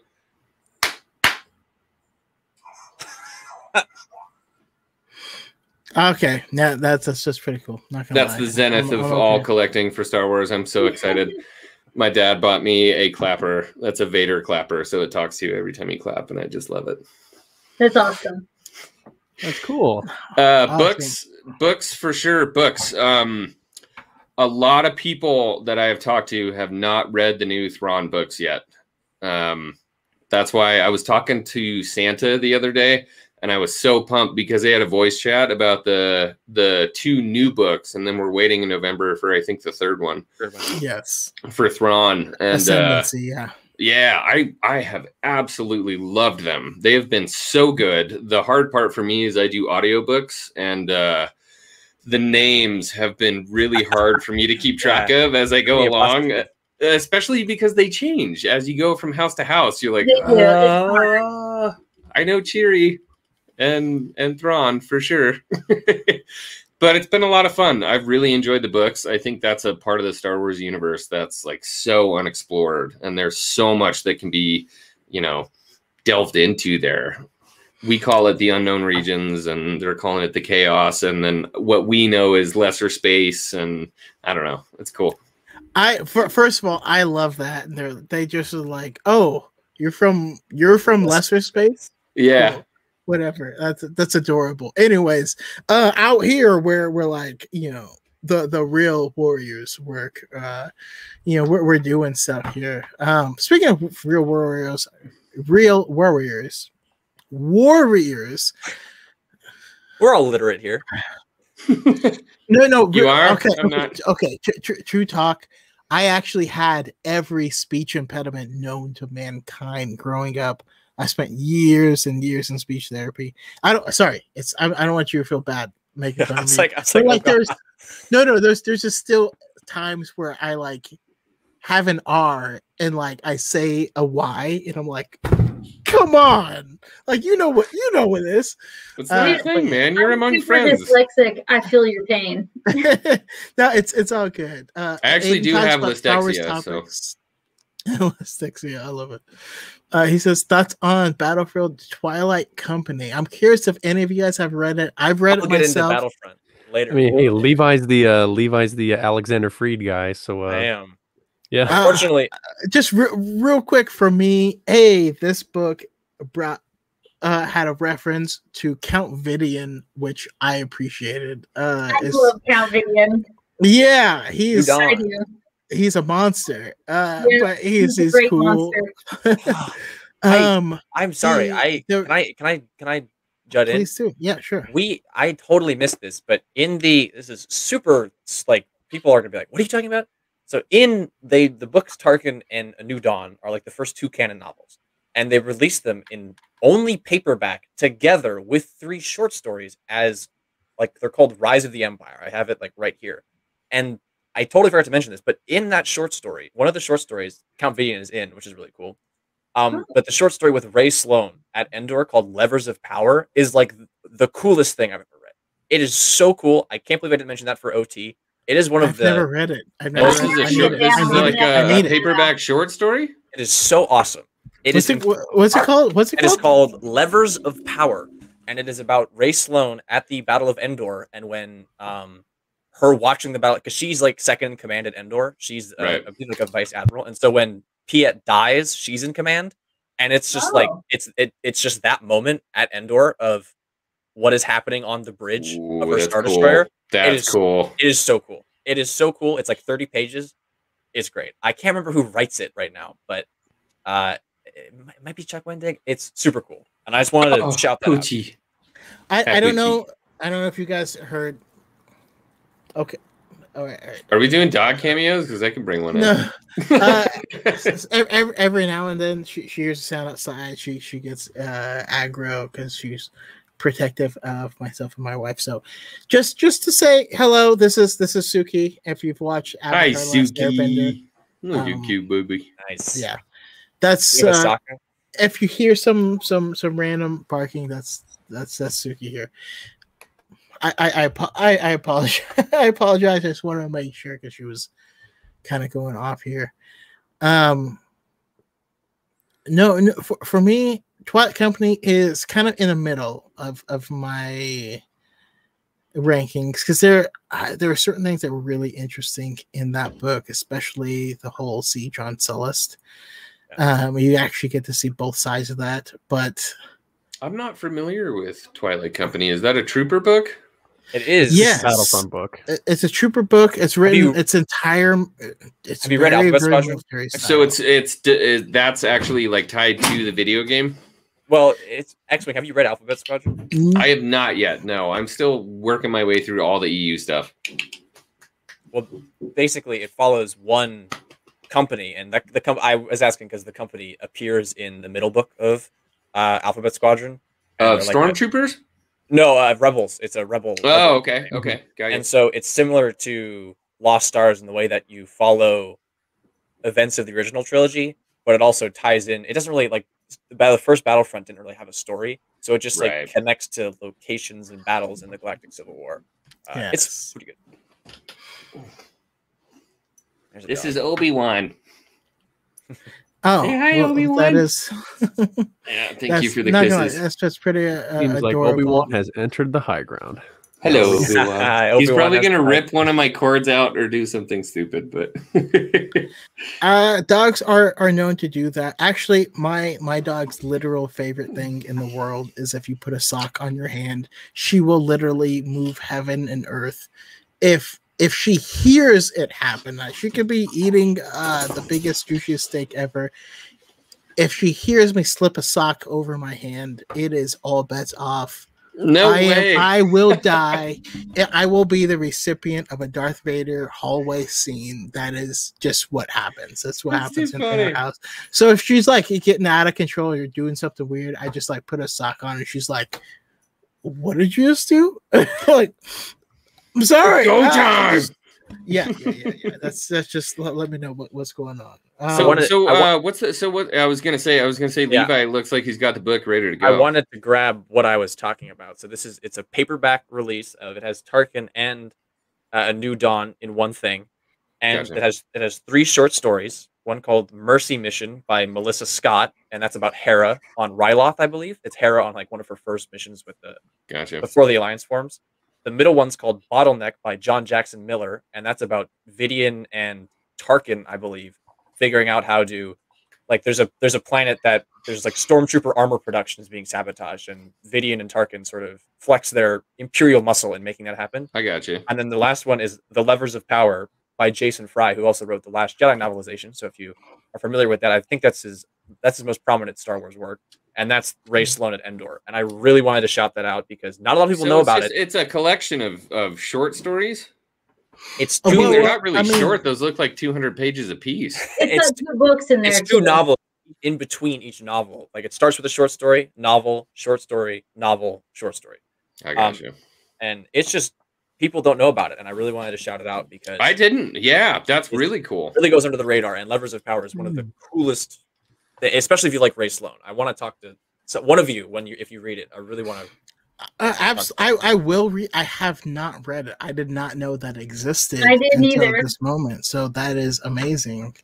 Yeah. Just real quick, I want to make sure if Levi, Gray, Char, you guys have all talked about the prequel trilogy, right? Yep. Okay, awesome. So real, let's go ahead and hit books about the sequel trilogy. I don't want us to go too long. Let's actually.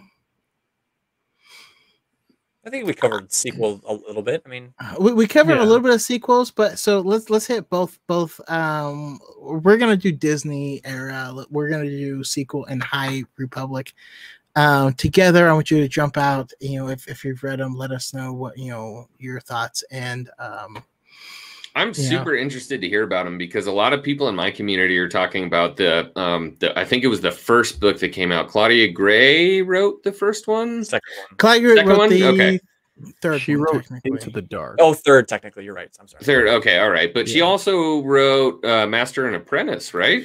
Yeah. Master Apprentice, Lost Stars, Bloodlines, Leia Princess of Alderaan. I think she's the queen of Star Wars. They're like writing. my favorite books. She has. Yeah, there's been so much negative stuff around it. I'm like hesitant to pick it up, and like don't believe what you read in the papers. You know what I mean? But it's this whole side of Star Wars that I'm not familiar with, and I want to get into it. But everybody's saying like you're gonna hate it. So what are your thoughts? Like, do it. Well, that's why you're the perfect person to jump in here, because there's a lot of just negativity involved in Star Wars in general, but it's based off of let me show You idealism. Yeah, go ahead and grab what you're going to grab, but isn't that the folly of the Jedi, though? Idealism is the folly of the Jedi. Does this look cool to you? Does that look cool? Seeing it. I'm having a tough time seeing it, but it looks like cavalry combat with lightsabers. So the High Republic specifically. Cool. So just real quick for anyone who may be watching this who's not familiar with like either, what the sequel trilogy is. I think the biggest issue that they've had is they didn't fully flesh out the world. You can compare this with the prequel trilogy, who didn't fully flesh out the Jedi that we were speaking to and getting accustomed with. We got that a lot in the Clone Wars series to actually developing their relationship. But if you're developing the world, it's going to take a bit more, and that's what we're actually getting in all of the Dave Filoni and Jon Favreau content. Jon Favreau actually went on record in an interview with the Writers Guild back in January to talk about how he's meeting what he's writing up with the sequel trilogy, but specifically with the High Republic. There's negativity around if this is like SJW material or stuff like that, right? And this is mostly because of in the writers' room, they on their board they had like diversity mentioned in two different ways. One time on one little spot on a board, and it's really bad, and it's really honestly dumb. Yes, this era has a lot of diversity. These are books. What people look like is not relevant to the content of the book. B, the diversity we see, there is so much diversity, but the diversity is in thought. Every single Jedi thinks of the Force differently. We have Buryaga Yagaburi who thinks of the Force as a great tree and the leaves are the Force and all this stuff. We have one person who thinks of it as a fire and its intensity grows or wanes. We have someone who thinks of it as an ocean with just fathomless depth. Like we have someone who thinks of it as music. Like the diversity that people hate is in the Jedi and how they think of if you're Jedi, what you're physically attracted to and all this stuff doesn't matter. Right. So that's kind of the interesting part for me when I think about Star Wars and I see people being upset about diversity. That's kind of the funniest to me. And so I'll put it out right there in front of high ground. I'm sorry. I'm not a fan of the sequel trilogy for my own reasons, not not for the reasons that I think a lot of people don't like the sequel trilogy for. And from what I have seen, I don't like their beginning expanded universe, but not for the reasons that people would think I wouldn't like it. When it comes to diversity in Star Wars, the fact that somebody could argue for half a second that there shouldn't be a gay, bisexual, trans at the same time, asexual with a no thing coming off their forehead, alien walking around in the universe, how would you know? It's an entire galaxy of beings that are all comprised of different societies and cultures. And that's the beautiful thing about Star Wars, is that you never know what's going to be there. You have no idea. And so to think for real quick, I do have to shout out, long live the Empire. And don't forget Solonic. Solonic put 13 in there. That's one of my guys too. Yeah, Matt and Solonic are. I rebel against that. So I definitely have to. Yeah, those are two of my mods from the X-Men community. I love you guys. Thank you so much for showing up and supporting Chaco. I mean, come on, look at this guy's effing awesome. I always say, and hopefully Gray and Char can speak to this, is even in this conversation about like combating the narrative with like the whole diversity thing. Like when you read the book, and we were talking because we reviewed A Test of Courage, a young reader novel yesterday on Santa's stream. Like not once did any of that cross my mind, but Santa brought it up as like a point in like, we'll see how it's not this and not that. Like in my experience, if you read it, it doesn't, like, this is something that I always go back to the Yoda quote. Like it's what we take with us, man. Like we are putting this on this thing. Like it really. And I just wanted to show you that cover of the book, because most people see, Jedi charging on like space horses with lightsabers and they go, that's pretty cool. And I'm like, yeah, like if you like Star Wars, I think you'll like if you're into some of the stuff. Like, well, none of us stopped when we were watching the original trilogy and went, why does that girl have skin like tails hanging off of her head? That doesn't happen here. And argued about it for like months on end. Nobody did that? So why is it an issue now that would happen in a separate universe? Things are politically polar now, and they weren't then. Why don't we just not make it an issue though? No, I fully agree with you. Just real quick, I don't want to make this about kind of that conflict. I do want to focus on the positive aspects. Yeah, absolutely. So I do want to go through and hit all of my all Levi, Gray, and Char, and then I'll come back to you for any additional thoughts and things that you might have, if that's okay with you. Cool. With me? Yes. I'm here for the community, man. I was just trying to back. I'm totally trying to back what you're saying. Like I don't understand why this is an issue with fans. I know. I know. I super appreciate it. I just don't want to deflect from what the theme that we're going for is. Yes, I'm sorry if yeah. Oh no, you're cool. You are cool. Absolutely. But yeah. Levi, thoughts on you were talking about favorite books from High Republic and Swiss sequel trilogy. Well, as I'm sure Pep will say in the chat, The Rising Storm will be the best thing ever of all time. So I'm excited for it. But in terms of what I can neither confirm nor deny this. In terms of what I've had access to, I've only had access to the 2 comic runs and the 3 books, Test of Courage, Into the Dark, and Light of the Jedi. And out of those things, I know we're trying to keep it novels here. The comic and Light of the Jedi have taken me most. The Marvel comic, the main comic. And so novels, I just think that Light of the Jedi, in the same way that Aftermath casts a very broad net, and this is my own opinion because I know we have people here who love Aftermath. The writing in Aftermath, the first one, didn't do it for me. But Charles Soule, I think, kills it. I love everything Charles Soule does, especially as someone who loves the comics. He's a comics guy, like in terms of writing. And so this is like, it takes the width of an Aftermath novel. So you have to establish a whole era in the universe. And like the precision of his ability to write character and comics and deal with a lot at once. Because, a comic book, obviously you're going to have it. I think the way he wrote Light of the Jedi lends itself to a comic, and that's why the comic works so well. But it's just an whole intro to the era. And it's just fun. The Jedi being Jedi, fun stuff with the Republic, space pirates, not, you know, the Nile are super cool. Marchion Ro, and I'm saying Nile and Marchion Ro. I know Mark Thompson says it differently, but I say Marchion Ro in my head. It's just like so cool. And you're like who's this punk? Another mask guy. And then by the end, you're Thompson makes Marchion Ro's voice is one of the coolest character voices. And at first, you're just like, another Star Wars guy with a mask. By the end, you're like, oh yeah. That's my favorite part about Mark Thompson is we get to debate how to actually pronounce things. Yeah. No, I because I've heard it all three ways. I've heard Marchion Ro, I've heard Marchion Ro, and Marchion Ro. Yeah. It's just like the varying, like how hard you want to hit that CH, you know? But no, his and Element 7 does actually a really good job of like emulating the voice.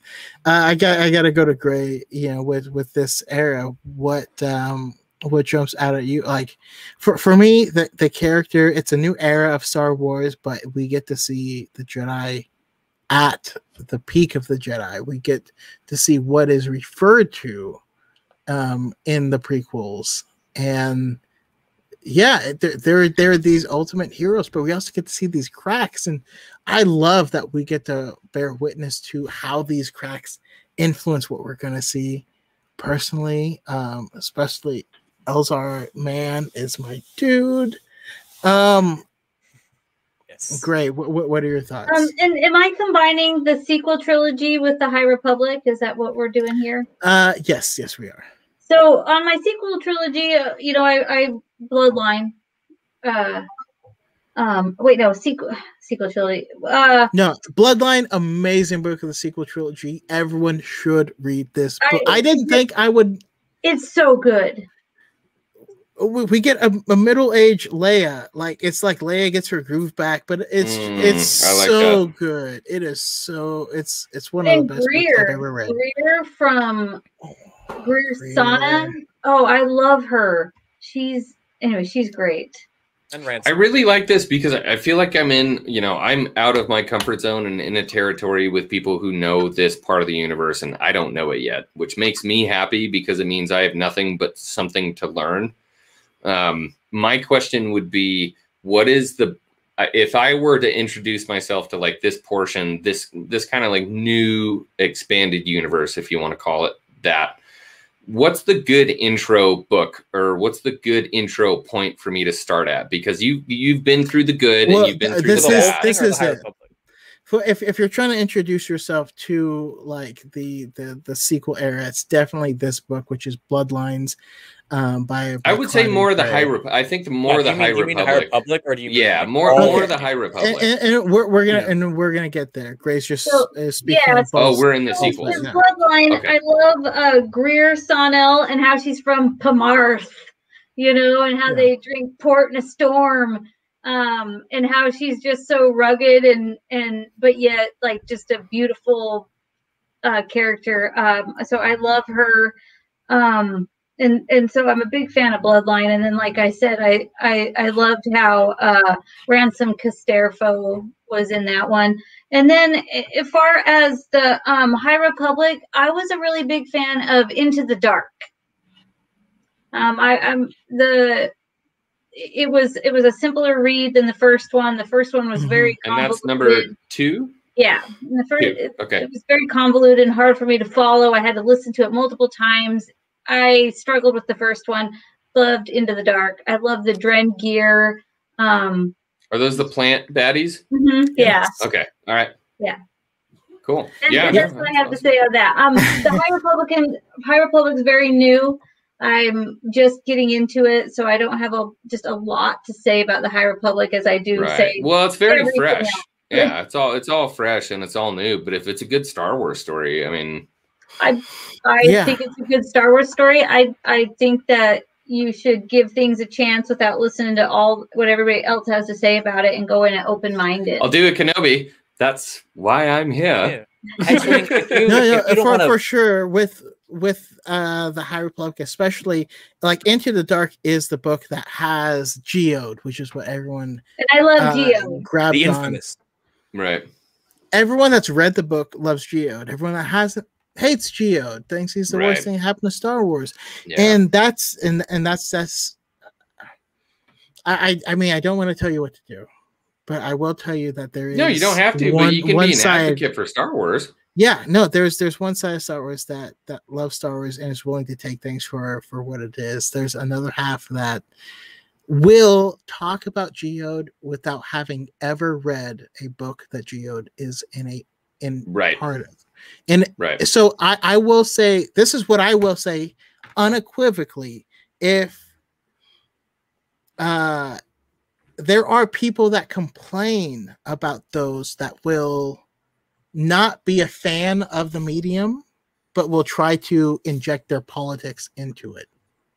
Oh yeah, no, real world politics aren't supposed to be a part of it. And I fully agree with that. But I will say there are people who have not read Into the Dark, but will inject their thoughts on Geode. Right, there and are people that have not be read here on X-Wing is like, and the reason I'm talking to you guys and the whole reason I'm here, the reason I wanted to come on here and talk to you guys is because I'm never going to have like a massive opinion on something if I'm not educated on it. And I think that's something that a lot of people are missing. So if you guys can give me recommendations, some small things I can hop into and look into and try to read it. And if I don't like it and I read the whole thing and I can come back on and talk to you and be like, I didn't like it because of this. That's a conversation. And that's what I want. And I'm just and that's why I'm going to say, if you follow a channel that, like for instance, looked at Tarek and Sarat, saw that these are two that this is a non-binary, and if you reported on it without knowing the character or understanding what that means, it's literally a single person that shares two bodies. It's the definition of a they. If that wasn't covered, that means that they don't understand the character. But I mean, like we role play in my Discord and say that people are X-Wing pilots, but we're not X-Wing pilots. No, and that's fine. That's fine. But what I'm saying is, if you are saying I don't want people to show up, not care about the stuff, and inject their politics in it, I understand that. I agree with that. If you see someone, if someone is talking about Tarek and Sarat, and they don't understand that if the Drengir capture one and torture them, then the other one responds to it. That's part of the story that's being told. If they don't understand that, they haven't read it, that means that they are not responding to the story. They are showing up to inject their politics into it. Well, they are politics? exactly. This is in a galaxy far away. And it shouldn't be anybody's politics. I agree 100%. Yeah, what I'm saying is that those are people who are the same exact SJWs that they're talking about. Right. They are interdicting their own politics, and they don't care about this actual story. On both sides. It's possible on both sides. I read the stories. I care about them. I love these characters. Yeah. That's why we're here. Whenever we pick a topic, I invite people on that care about that topic. And that's why I do this to show love for Star Wars. So yeah, you can be assured that you're never going to get that kind of crap here on my channel. To take it back to...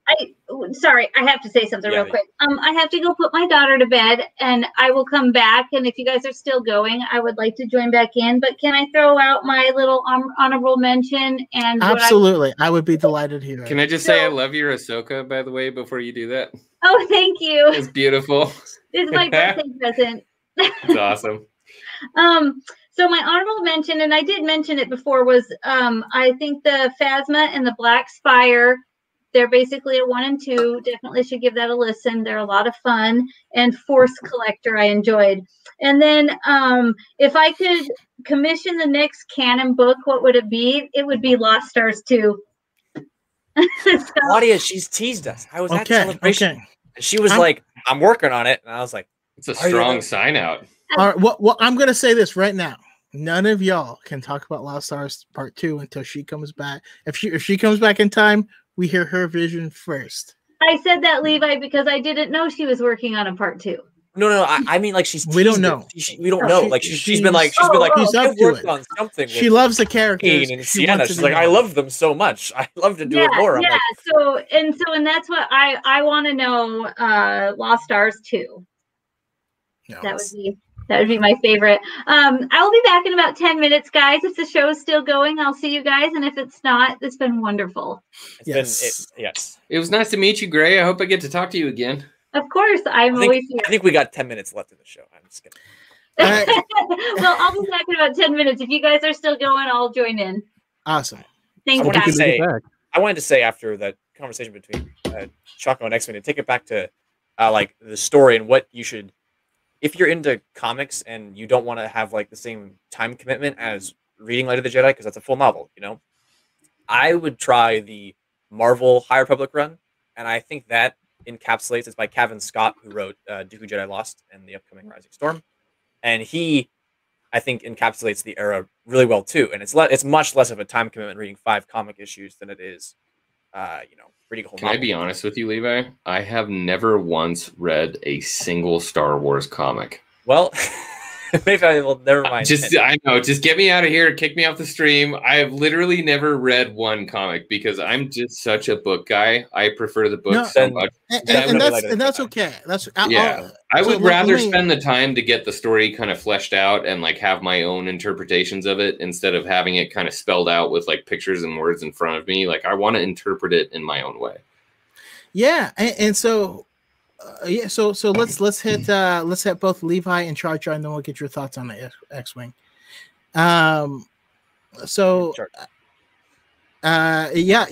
we've heard from Levi, Char Char, thoughts on Secret Trilogy books and High Republic.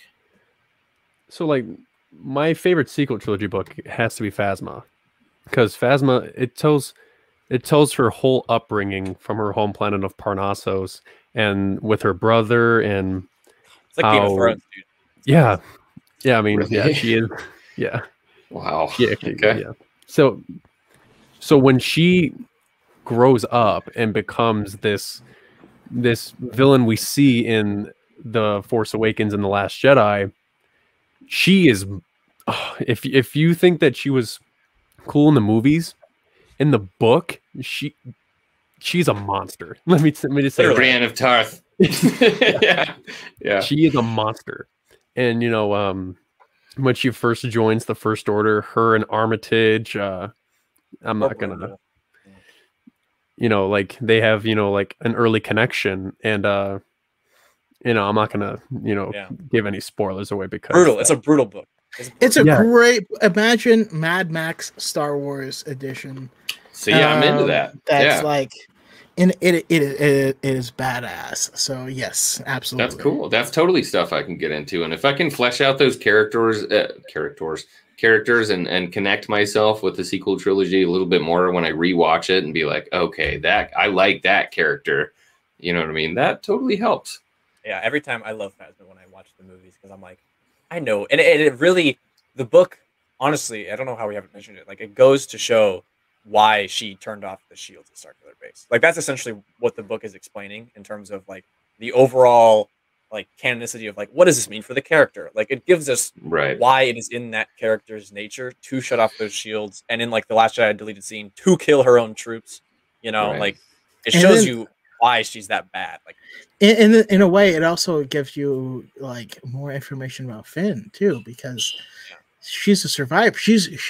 Her goal is to survive at any cost. That's actually, if you play Battlefront 2, that's her move. Energy. It's called Survivor. Yeah. She doesn't care about the First Order. None of them do. It's just about surviving to fight another day, and that's why. That's one of the reasons why we love her so much. Underrated character. Oh, for sure. So we got Phasma, and what else we got? Try. Oh, and also continue off Phasma too. There's a lot of little things that you learn from the book too. You learn how she gets her armor, her chromium armor, and you learn how much she doesn't like her family, how she just completely isolates herself and just just, you know, it completely deviates from her for who her family actually is. And then she's just this, like, just leave me alone. I want to train. I want to, you know, do my own thing. So yeah, she's stone cold in that book. That's awesome, man. Going into the High Republic. So for me, like I mentioned earlier, Light of the Jedi is my favorite because, I mean, at this point, I've only read Light of the Jedi, so I can't really go into depth about any other books other than that because I feel like it would be wrong for me to explain the other books if I haven't read it. So I finished Light of the Jedi a couple days ago, and oh my god. Like, if you were to give me a blank canvas, just a white piece of, like, a white canvas, this thing has so much color on it. It is ridiculous. Like, so what did you love about the book so much? So the reason why I like it is because every other book that's been released in canon is already in a set timeline. The High Republic is empty. We know nothing of this other than the books and the comics that we received. So when you get introduced to Avar Kriss, Elzar Mann, Lena So, Buryaga, Marchion Ro, Cassiv, Pan. That's what people told me is the names are going to be like way too much for you to handle. So yeah, just like read it, don't audiobook it, read it. Hugely disagree. Really? I think the names are great. Well, A, names are great. B, audiobooking it is great, especially with Marchion Ro. I'm an audiobook guy. So yeah, don't listen to them. If the average of your current group just hates the High Republic and you want to find something to love about them, don't listen to that average. I feel like that's easy to say. But real quick, we'll come back to you. Char. Anything else? Yeah, like I have the hardcover right here, but I chose to listen to the audiobook instead because of how like immersive it is with learning what this world is about. You know, you have returning characters such as Yariel Poof, Oppo Rancisis, and Yoda. You like, it's just like Coruscant at this time was so secure and there was nothing going on, and then this is like what Chaco said earlier, this is the peak of the Jedi. Like, you have some of the most interesting characters being introduced in these books, and you can't base it off of anything because it's brand new. So yeah, that's my thought of the Light of the Jedi. X-Wing, from your background, I can't tell. I mean, you got the 501st helmet. You're a big prequel guy? You like the prequels? I mean, I kind of like Star Wars. I haven't collected a lot from the sequel trilogy yet. I really want the Kylo helmet. There's a Black Series Kylo helmet I want really bad, but most of this is all 1 through 6 and Rogue One. Yeah, but do you like the prequels? That was my question. Like, do you hold those? Well, yeah, absolutely. Because when I was a little baby, I fell in love with the OT. And then, like, as I got into kind of like preteen years, the sequel trilogy came out. So that was my Star Wars. Well, just specifically because for some reason this is my favorite part of the book. It's such a weird part of. I'm talking about Light of the Jedi. It is a reference to the prequels, and I don't think it's that much of a spoiler. But in the book, they are on the island in the island chain of Naboo, where Anakin and Padme are, and it's just such a cool thing to have these characters that I've grown to love over the book in this place, and it's just I know what it looks like. I have this beautiful, you know, it's Italian vista in my head, right? And what's going on there? Anakin's on one of them, just you know, and in this like vista, like what's happening, and like it's just so cool. I was just like, this is Star Wars. I'm like, this is just so like this is the kind of reference that I love to see, where it's not overt at all. Like there's just a slight reference to over there. You know, there's there's a poet who wrote like poems there, and then in like the Attack of the Clones visual dictionary, it's like. And that's the kind of fan service that I really like. The coolest thing about that too is that was also referred to in Legends. Yeah. So that was referred to in the Plagueis book. Plagueis book, yeah. So there's so many things that I just finished at like 12 o'clock today. Yeah, nice. There's so many things that George Lucas didn't consider canon. Like, whatever, cool, don't care. Just move on. That we are getting parts and pieces that actually fit into the greater Star Wars universe brought in, and I do enjoy that because I'm a huge Legends fan myself. Like, I explain, after reading 133 books, soon to be 134. You kept track? I wish I could. caught up, and then keeping track now is easy. So 133 currently for Legends. I've read all of the canon novels. I've actually read more canon novels than have been released, but we don't need to talk about that. Send me a copy. Not the Levers of Power, though. Chaco. As Amber Medina says, buckets of blood. It's actually a name of a bar real close to me. That is awesome. I am gonna, if you pass by it, please send me a picture of the title. On my other podcast, Diet in the Forest, that I have with Element 7, we've interviewed Daniel Jose Older, the originator for Star Wars of Buckets of Blood. The origin actually runs a little bit further than that. I would love to shoot that over to him. So if you can take a picture of that title, send it to me. That's awesome. Okay, so we are definitely running out of time. Next question is going to be, I'm going to start with Levi here, and so everyone can answer. We're actually going to move past the honorable mentions. We're going to talk about let's merge the two.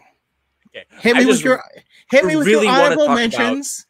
Inferno Squad. People don't talk about this book. It is one of my favorite Star Wars books. Not only that, but the audiobook is read by Javinica Vonkar. Yeah. Feel free to mention that, but I'll also just hit so honorable mentions, and if you could commission the next canon book, what are you going to commission? Or can you like Gray in too? It's Gray. Yeah, I was going to say Gray. It's in the chat. Gray's waiting. Or sorry, Goat is in the waiting room. I've never been called Goat before. That makes me have a big smile on my face. I like it. I don't know if you are okay with this, but I'm just going to override your life and say you're a series regular here. We'll have you, once a month, something like that. I would love to come on. I have thoroughly enjoyed this. Awesome. What an honor. Anyway, Inferno Squad. Inferno Squad. I just want to put this out there. This is the only Star Wars book. It is the only book, period, that has made me cry. Only book ever in existence that has made me cry. You didn't cry on Lost Stars? No, I got emotional, but Inferno Squad legitimately, and it's such a weird thing. Like the Battlefront 2 book, yes. I know I said, I think I still hold that Shadowfall has the most emotional Star Wars moment, like depth-wise. But there's a moment in this book that hit me so hard for some reason, and I was just ruined by it. I know. I was just so emotional. I was like, the way it was delivered, and I was just like, oh my god, like this is I feel for the Versios. I was like, this. It made me very emotional. Levi, you need to send me a reading list. So I want to throw that out there that Inferno Squad deserves. It is the ultimate honorable mention. That I don't feel like it really fits into any of the eras really well, and I don't like. It's not my favorite thing, but like it is so good, and it's totally slept on. It does not have. It has no right to be as good as Gray. There's really cool Clone Wars connections, and I know you like Clone Wars. Give me a reading list, and I swear I'll actually read it. Also, just that really random but spicy moment in the campaign when you are Del Meeko with Luke. Hey, the choice to be better, man. Yeah, and he's like, they like, Luke finds like. Through the Force an opening to the door, and then Del Meeko's like, why would the Emperor have a weird door that you could only open with the Force? It's like, what is that about? And then Luke's like, I don't know. Maybe he was an evil wizard. Del Meeko. But yeah, Alphabet Squadron, it makes you feel, especially if you've played the Battlefront 2 campaign, it makes you feel, it hits you hard. As Chaco said, it has no right being as good as it is. It is so good. That's my honorable mention. Oh, but one thing I could greenlight, definitely. I know if Star Wars Lawyer is still here, that would be Jedi Finn post Tross, Ray and Finn training. I want to see it. Give it to me now. Poor Finn. I love it. How about you, Charger? Well, the book that I would love this book to come up because I'm a big original trilogy person. And Levi, I know that you would like this. I would want a story about the Bothan spies stealing the information on the second Death Star. Rogue 2. I was gonna say we got Rogue One, we need Rogue 2. Yeah. Rogue 0.75. I feel like that's a very important story to cover. Yeah, Rogue 2 is Zev Sineska. All right, Zev Sineska, best Star Wars character. This is Rogue 2. Everybody in your chat is so nice. I glanced down and there's nobody being mean or rude or like, I don't know. It's just very nice people in the chat. This is okay. So a lot of this is fringes off of the TikTok Star Wars community, which is by far the best Star Wars community. I wanted to make content for a long time. I've read every Star Wars book for years. I've been caught up for years. Haven't wanted to make any content because of how negative the community is on average. Oh, I agree. I haven't been able to. That's why I don't have anything going on or whatnot. It's very difficult. That's why I'm big on Star Wars Santa. No, but and that's the crazy thing is there's so many people that feel the same way. It has been overwhelming the amount of. I finally was like, okay, I'm just gonna start doing it. But every single day I get hit with 6 or 7 people that are like, I left the Star Wars community because of how negative it is. And this is daily. This is not like weekly or monthly. And so that's why now I have such a hard time when people say, you know, on average people like this or people don't like this. And like now, granted, I only have 130,000 people following me, but only. Oh, is that it? A poultry number? It's still you know negligible about you know yeah sure things, yeah, but okay. Not to me, Jocko. What I'm saying is that even among the people that follow me, I still talk to people in my regular life that don't follow me. They don't know that I create content. They absolutely love Star Wars, but they would never comment online on anything. They would never search up a YouTube video on things. And like, so I feel very confident saying there's more of us. There's more of us that love Star Wars and that are interested in talking about the Star Wars that we love. You're among friends. I'm a closet sweat. Hardcore. Well, that's really nice because I like positivity, you know, that's what I like. And so I don't like to go to places where I get bombarded for my views and my thoughts. So you will be cherished among this community. Cherished. You don't even, I feel bad because you don't even know. But you will. So moving on, we started at Levi, Char. Any honorable mentions, like books and things that we missed over these past, you know, things, as well as, you know, High Republic. If you have anything you want to share. I mean, I did mention something about the Dai Bendu, but I feel like the Dai Bendu's been covered enough.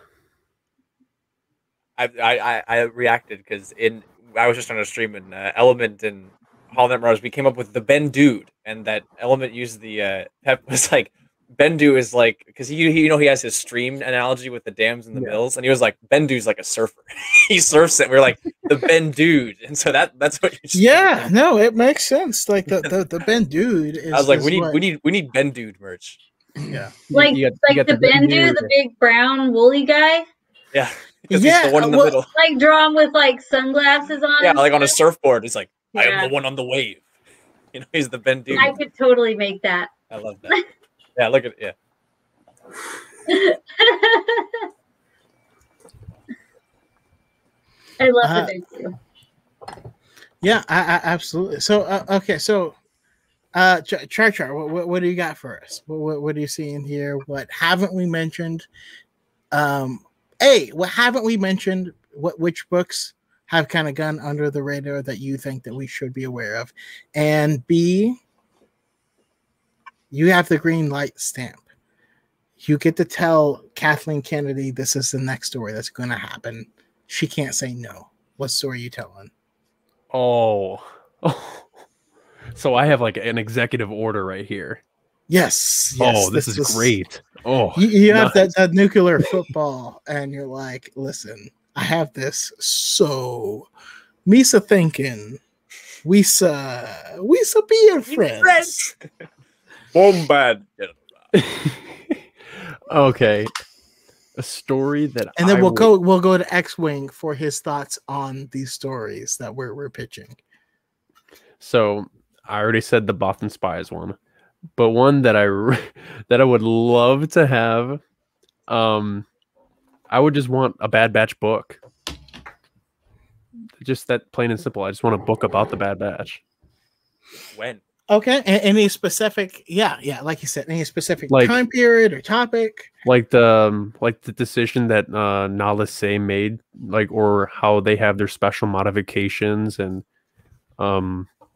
Oh, so this is like a Bad Batch book that doesn't necessarily involve the Bad Batch, but their creation. Yeah, like their development into their group, sort of say. Like how Tech has super intelligence and Wrecker is super strong, and how we just background stories about the Bad Batch. Because I love the Bad Batch, and I would just want something outside of the TV show to be brought into canon. The Big Labendu. The big. That was great. Trademarked, by the way. So Brooke is just straight up the best. If you watch a lot of streams and you see people wearing like earrings that are Lego characters, Brooke probably created. Yeah. But how about you, Gray? You have, and I apologize for making you do all this in one. But if you have any specific sequel stuff you want to talk about, High Republic stuff you want to talk about, but wrap it up with the High any Republic honorable mentions that we honorable Lunchables. I love Lunchables. I'm hungry. I would like to know more about Yoda in the High Republic, not just as like a little side character here and there with just a little saying. I want to know more about Yoda. So that's it on High Republic. That's what I want. That is true, because in Light of the Jedi, he's only brought in 5 times throughout the entire book. Yeah, it's just not enough. And I want to know more about him. And I did say Lost Stars too, but come on, let's get a backstory on Yoda. Let's get a Yoda book where, Well, there is stuff about him, but now it's Legends. Yeah, so, but I don't know. I've not read not a single Legends book. So I don't know Legends. I only know what the canon is. If I just started reading the novels after Disney took over canon, and then I was like, okay, if I don't know this, how can I keep them separated? Not being able. So it didn't, knowing that they weren't kept as canon, I didn't go back and read them. Which is perfectly okay. I love Legends. I love canon. I love them both. There are things that can absolutely confuse people if you're trying to read both at the same time. Just real quick, I wanted to because Brooke, Lauren asked, Lauren, who's awesome. We've seen her on Theories podcasts and stuff. She asked if my friend Brooke does Soriasm's earrings. Yes, she does. She makes all those cool like Lego earrings and stuff. But more importantly than that, there's great things to happen in both Legends and canon. Can be confusing. I normally recommend people start out with canon and keep it with that until they feel comfortable with before spreading out into Legends. I think that that's probably the best move. There was some really cool stuff. There's a really cool heist book called Scoundrels. Scoundrels. Yes, I don't know who said that. I was wrong. I love Levi, that book. I've read two awesome. Legends books because I thought they were canon. I'm gonna head out, guys. Have a good night, okay? Oh, X-Wing, have a good night, man. See ya. X-Wing. Good night, X-Wing. Good night. That's one of my favorites. I loved it. I did not know it wasn't canon when I read it, so I was like, "Oh, bummer." I really loved that. And then there was another one with Han that Solo character in a Winter. Winter is entirely Legends, and I need her. I need her in canon. I love Winter Winter's so been much. Brought into canon. She had yeah, it's in the. She's in the. I thought she might have been in the Star Wars Rebels book. Dawn, no. I will look into that. I could be wrong. Yes. Look into that. Let me know. I love Winter so much. She's just such an interesting character to remember everything that has happened. Yeah. I would encourage everyone though that if you find a story that you love, to just it doesn't matter if it's Legends or canons, just enjoy it. You know, like I am such a huge fan of especially the Legends comics, and I know they're not like it's like Dash Janier is one of my favorite Star Wars characters. He's a Jedi who survives Order 66, and he becomes like a samurai, a Ronin-esque samurai in the Bad Batch era that we know now. And like that's not canon, but I still love it, and I still go back to it, and I still read those stories because it's cool, and I connect to it, and like that's the most important thing. As absolutely, a good story is a good story. It just. The only reason on my channel I specify is because people do get confused of like, hey, I just watched this episode of The Mandalorian. Is this a thing or not a thing? Because you know, I read it's overwhelming.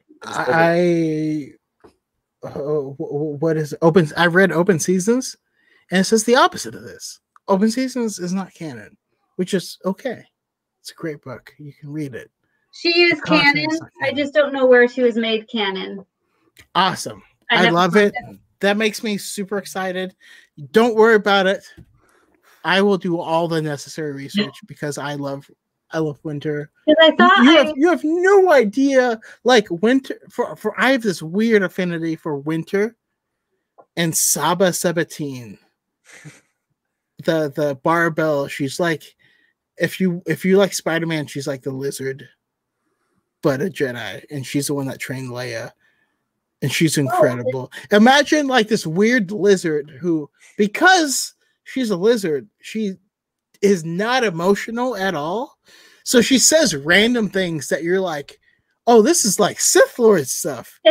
But then you think about it, and you're like, oh no, this is emotionless stuff. Is that Jedi stuff? Where does that? It makes you question that line between not having emotion as a Jedi and doing horrible stuff as a Sith.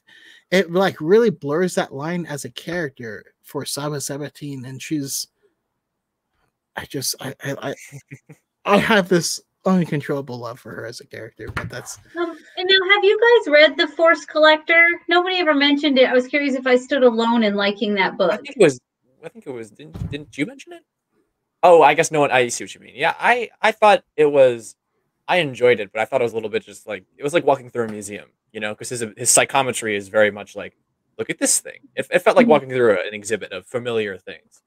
Okay. But I still enjoyed it. That's a good way to put it. That's largely how I felt on it. Yeah. Nothing wrong with that though. Okay, so we hit. We're making a movie here. Background the movie. I've been waiting to talk about all these books forever. Yeah, it's so funny. It's so funny, Gray, right? Because I feel like I haven't talked about anything, right? I feel like I haven't talked about anything. There's so much. Okay, listen, I have read like hundreds of books and I have no one to talk about any of them with. I don't either. And like my wife is super supportive, and she's like, "That's nice," and you're like, "No, but you don't know."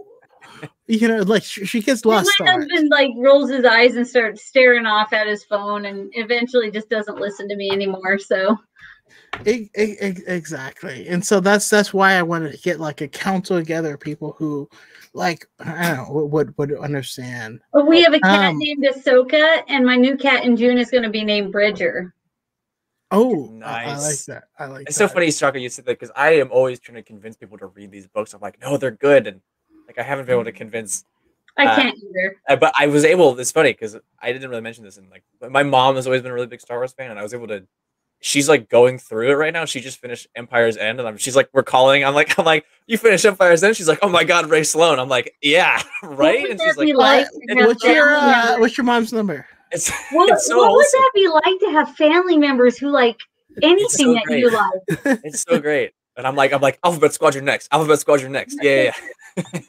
No, it's I stand alone. No.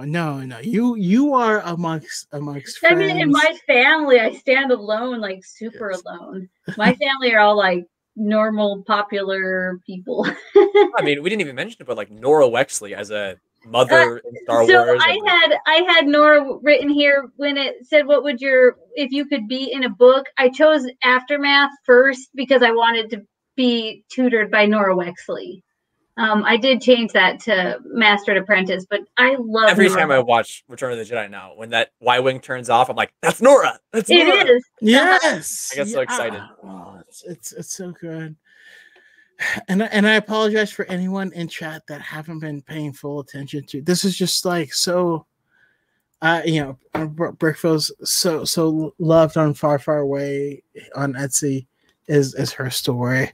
I don't do this to try and like make money or like get committed. I don't get paid off of broke like any stuff, but I love when people that love Star Wars can connect, and like that's what this is all about. She just straight up just a Coleman Trevor earrings.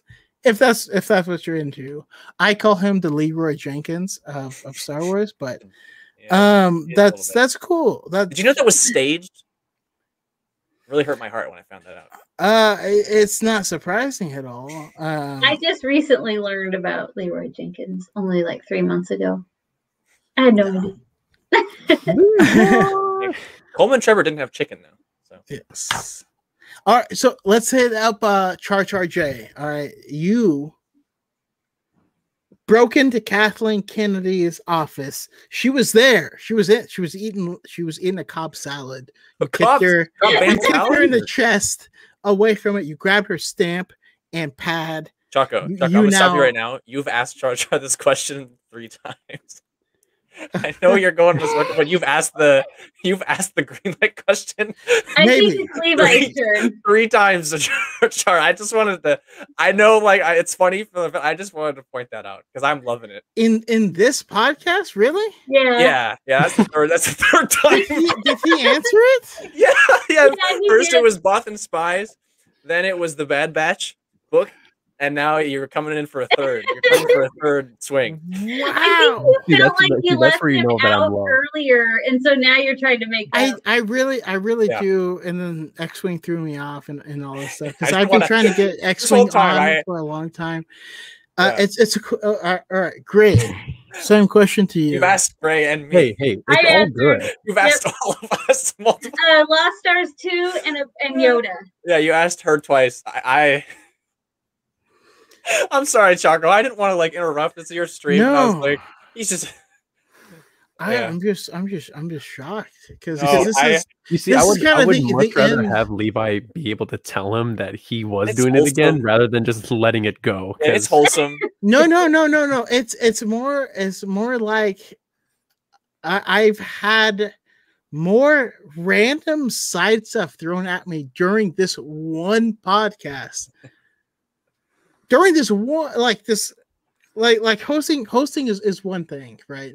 But having random side stuff thrown at you during hosting, is not fair. And I've had it happen more in this one post than any of them combined, and I'm at 49 right now. This has been more. I've had more interruptions to this post than any of the 49 before it combined.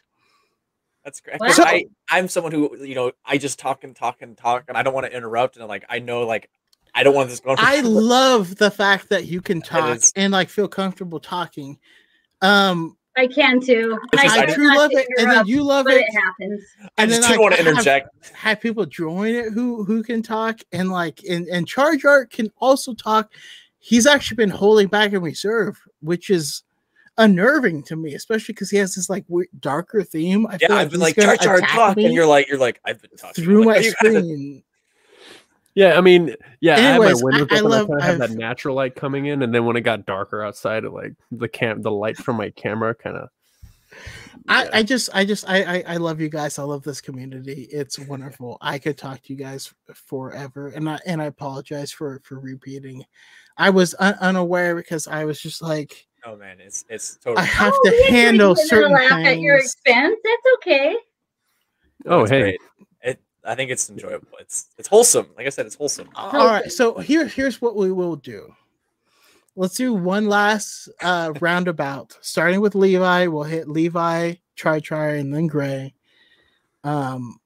Any closing thoughts? Anything that we missed? Any books that we need to read that we did not talk about? And just loving Star Wars, because that's what this whole thing is about. Ultimately, we'll go to Levi. Element first. What do you Pep got? brings up a good point. What would you greenlight?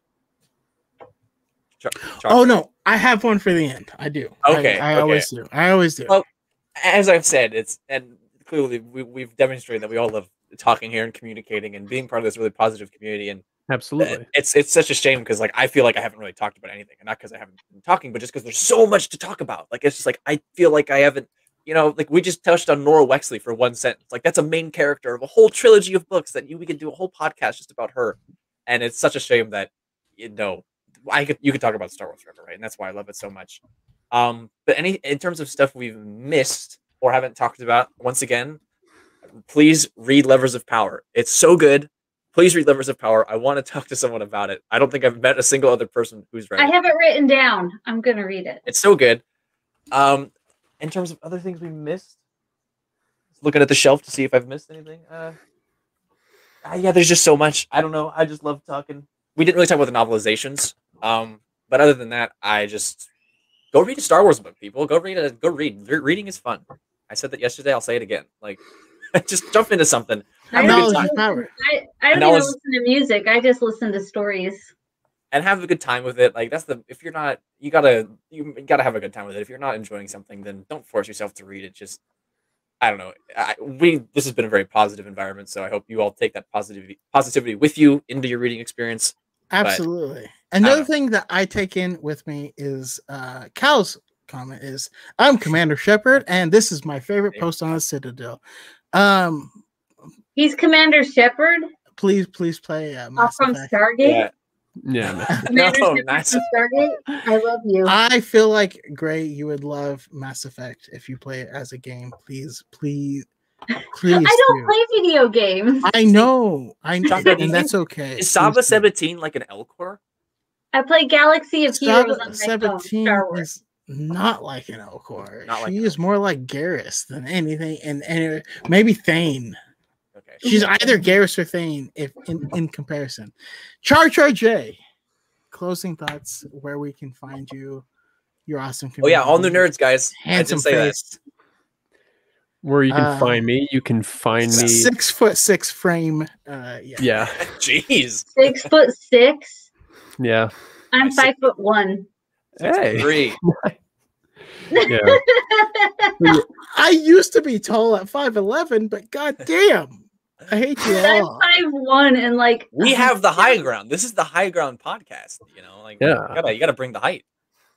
I was summoned here for a reason. I'm kidding. I don't know what that feels I'm- like. I'm ordering stilts off of Amazon, so Well, you meet be Jocko. wearing that gonna I be- will have the high ground. I'm I gonna will meet not Jocko. rest. He's gonna be wearing a really long trench coat. He's gonna be 10 feet tall. Like, well, hey. I'm just gonna be on top of Element 7's shoulders. Yeah. So yeah, you can find me on Instagram, Twitter, and TikTok at CharCharJ, CharCharJay.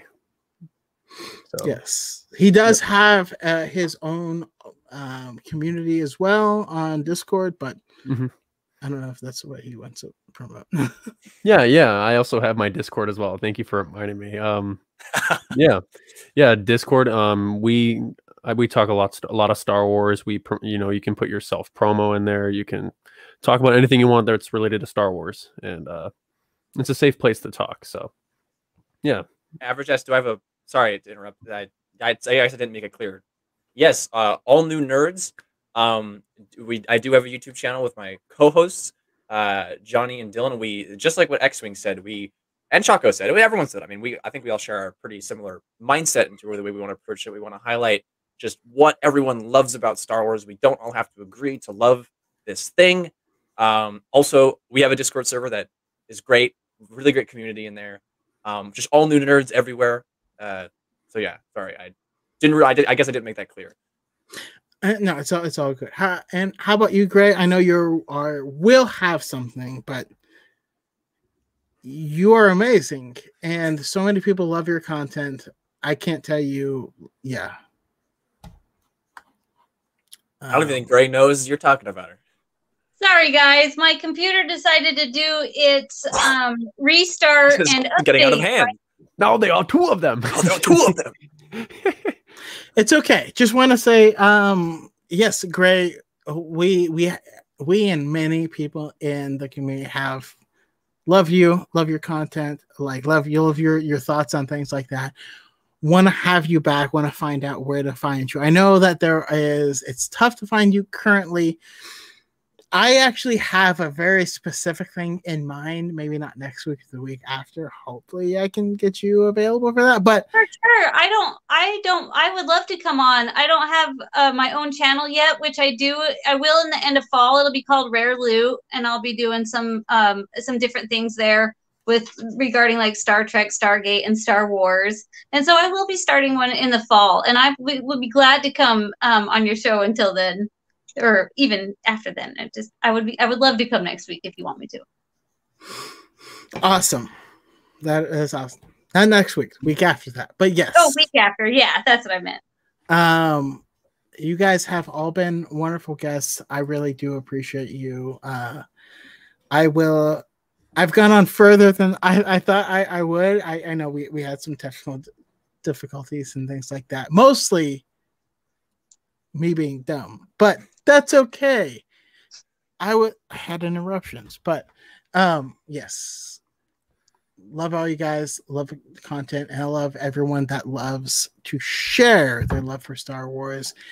All of you guys are welcome back on this podcast. I will talk to all of you and find out like what you're most passionate about and bring you back on when we're getting the subjects that will kind of broach on that. But yeah, thanks for being willing to come on, and may the Force be with you always. Thank you, everyone. Bye, everybody. Thank you for bringing me on.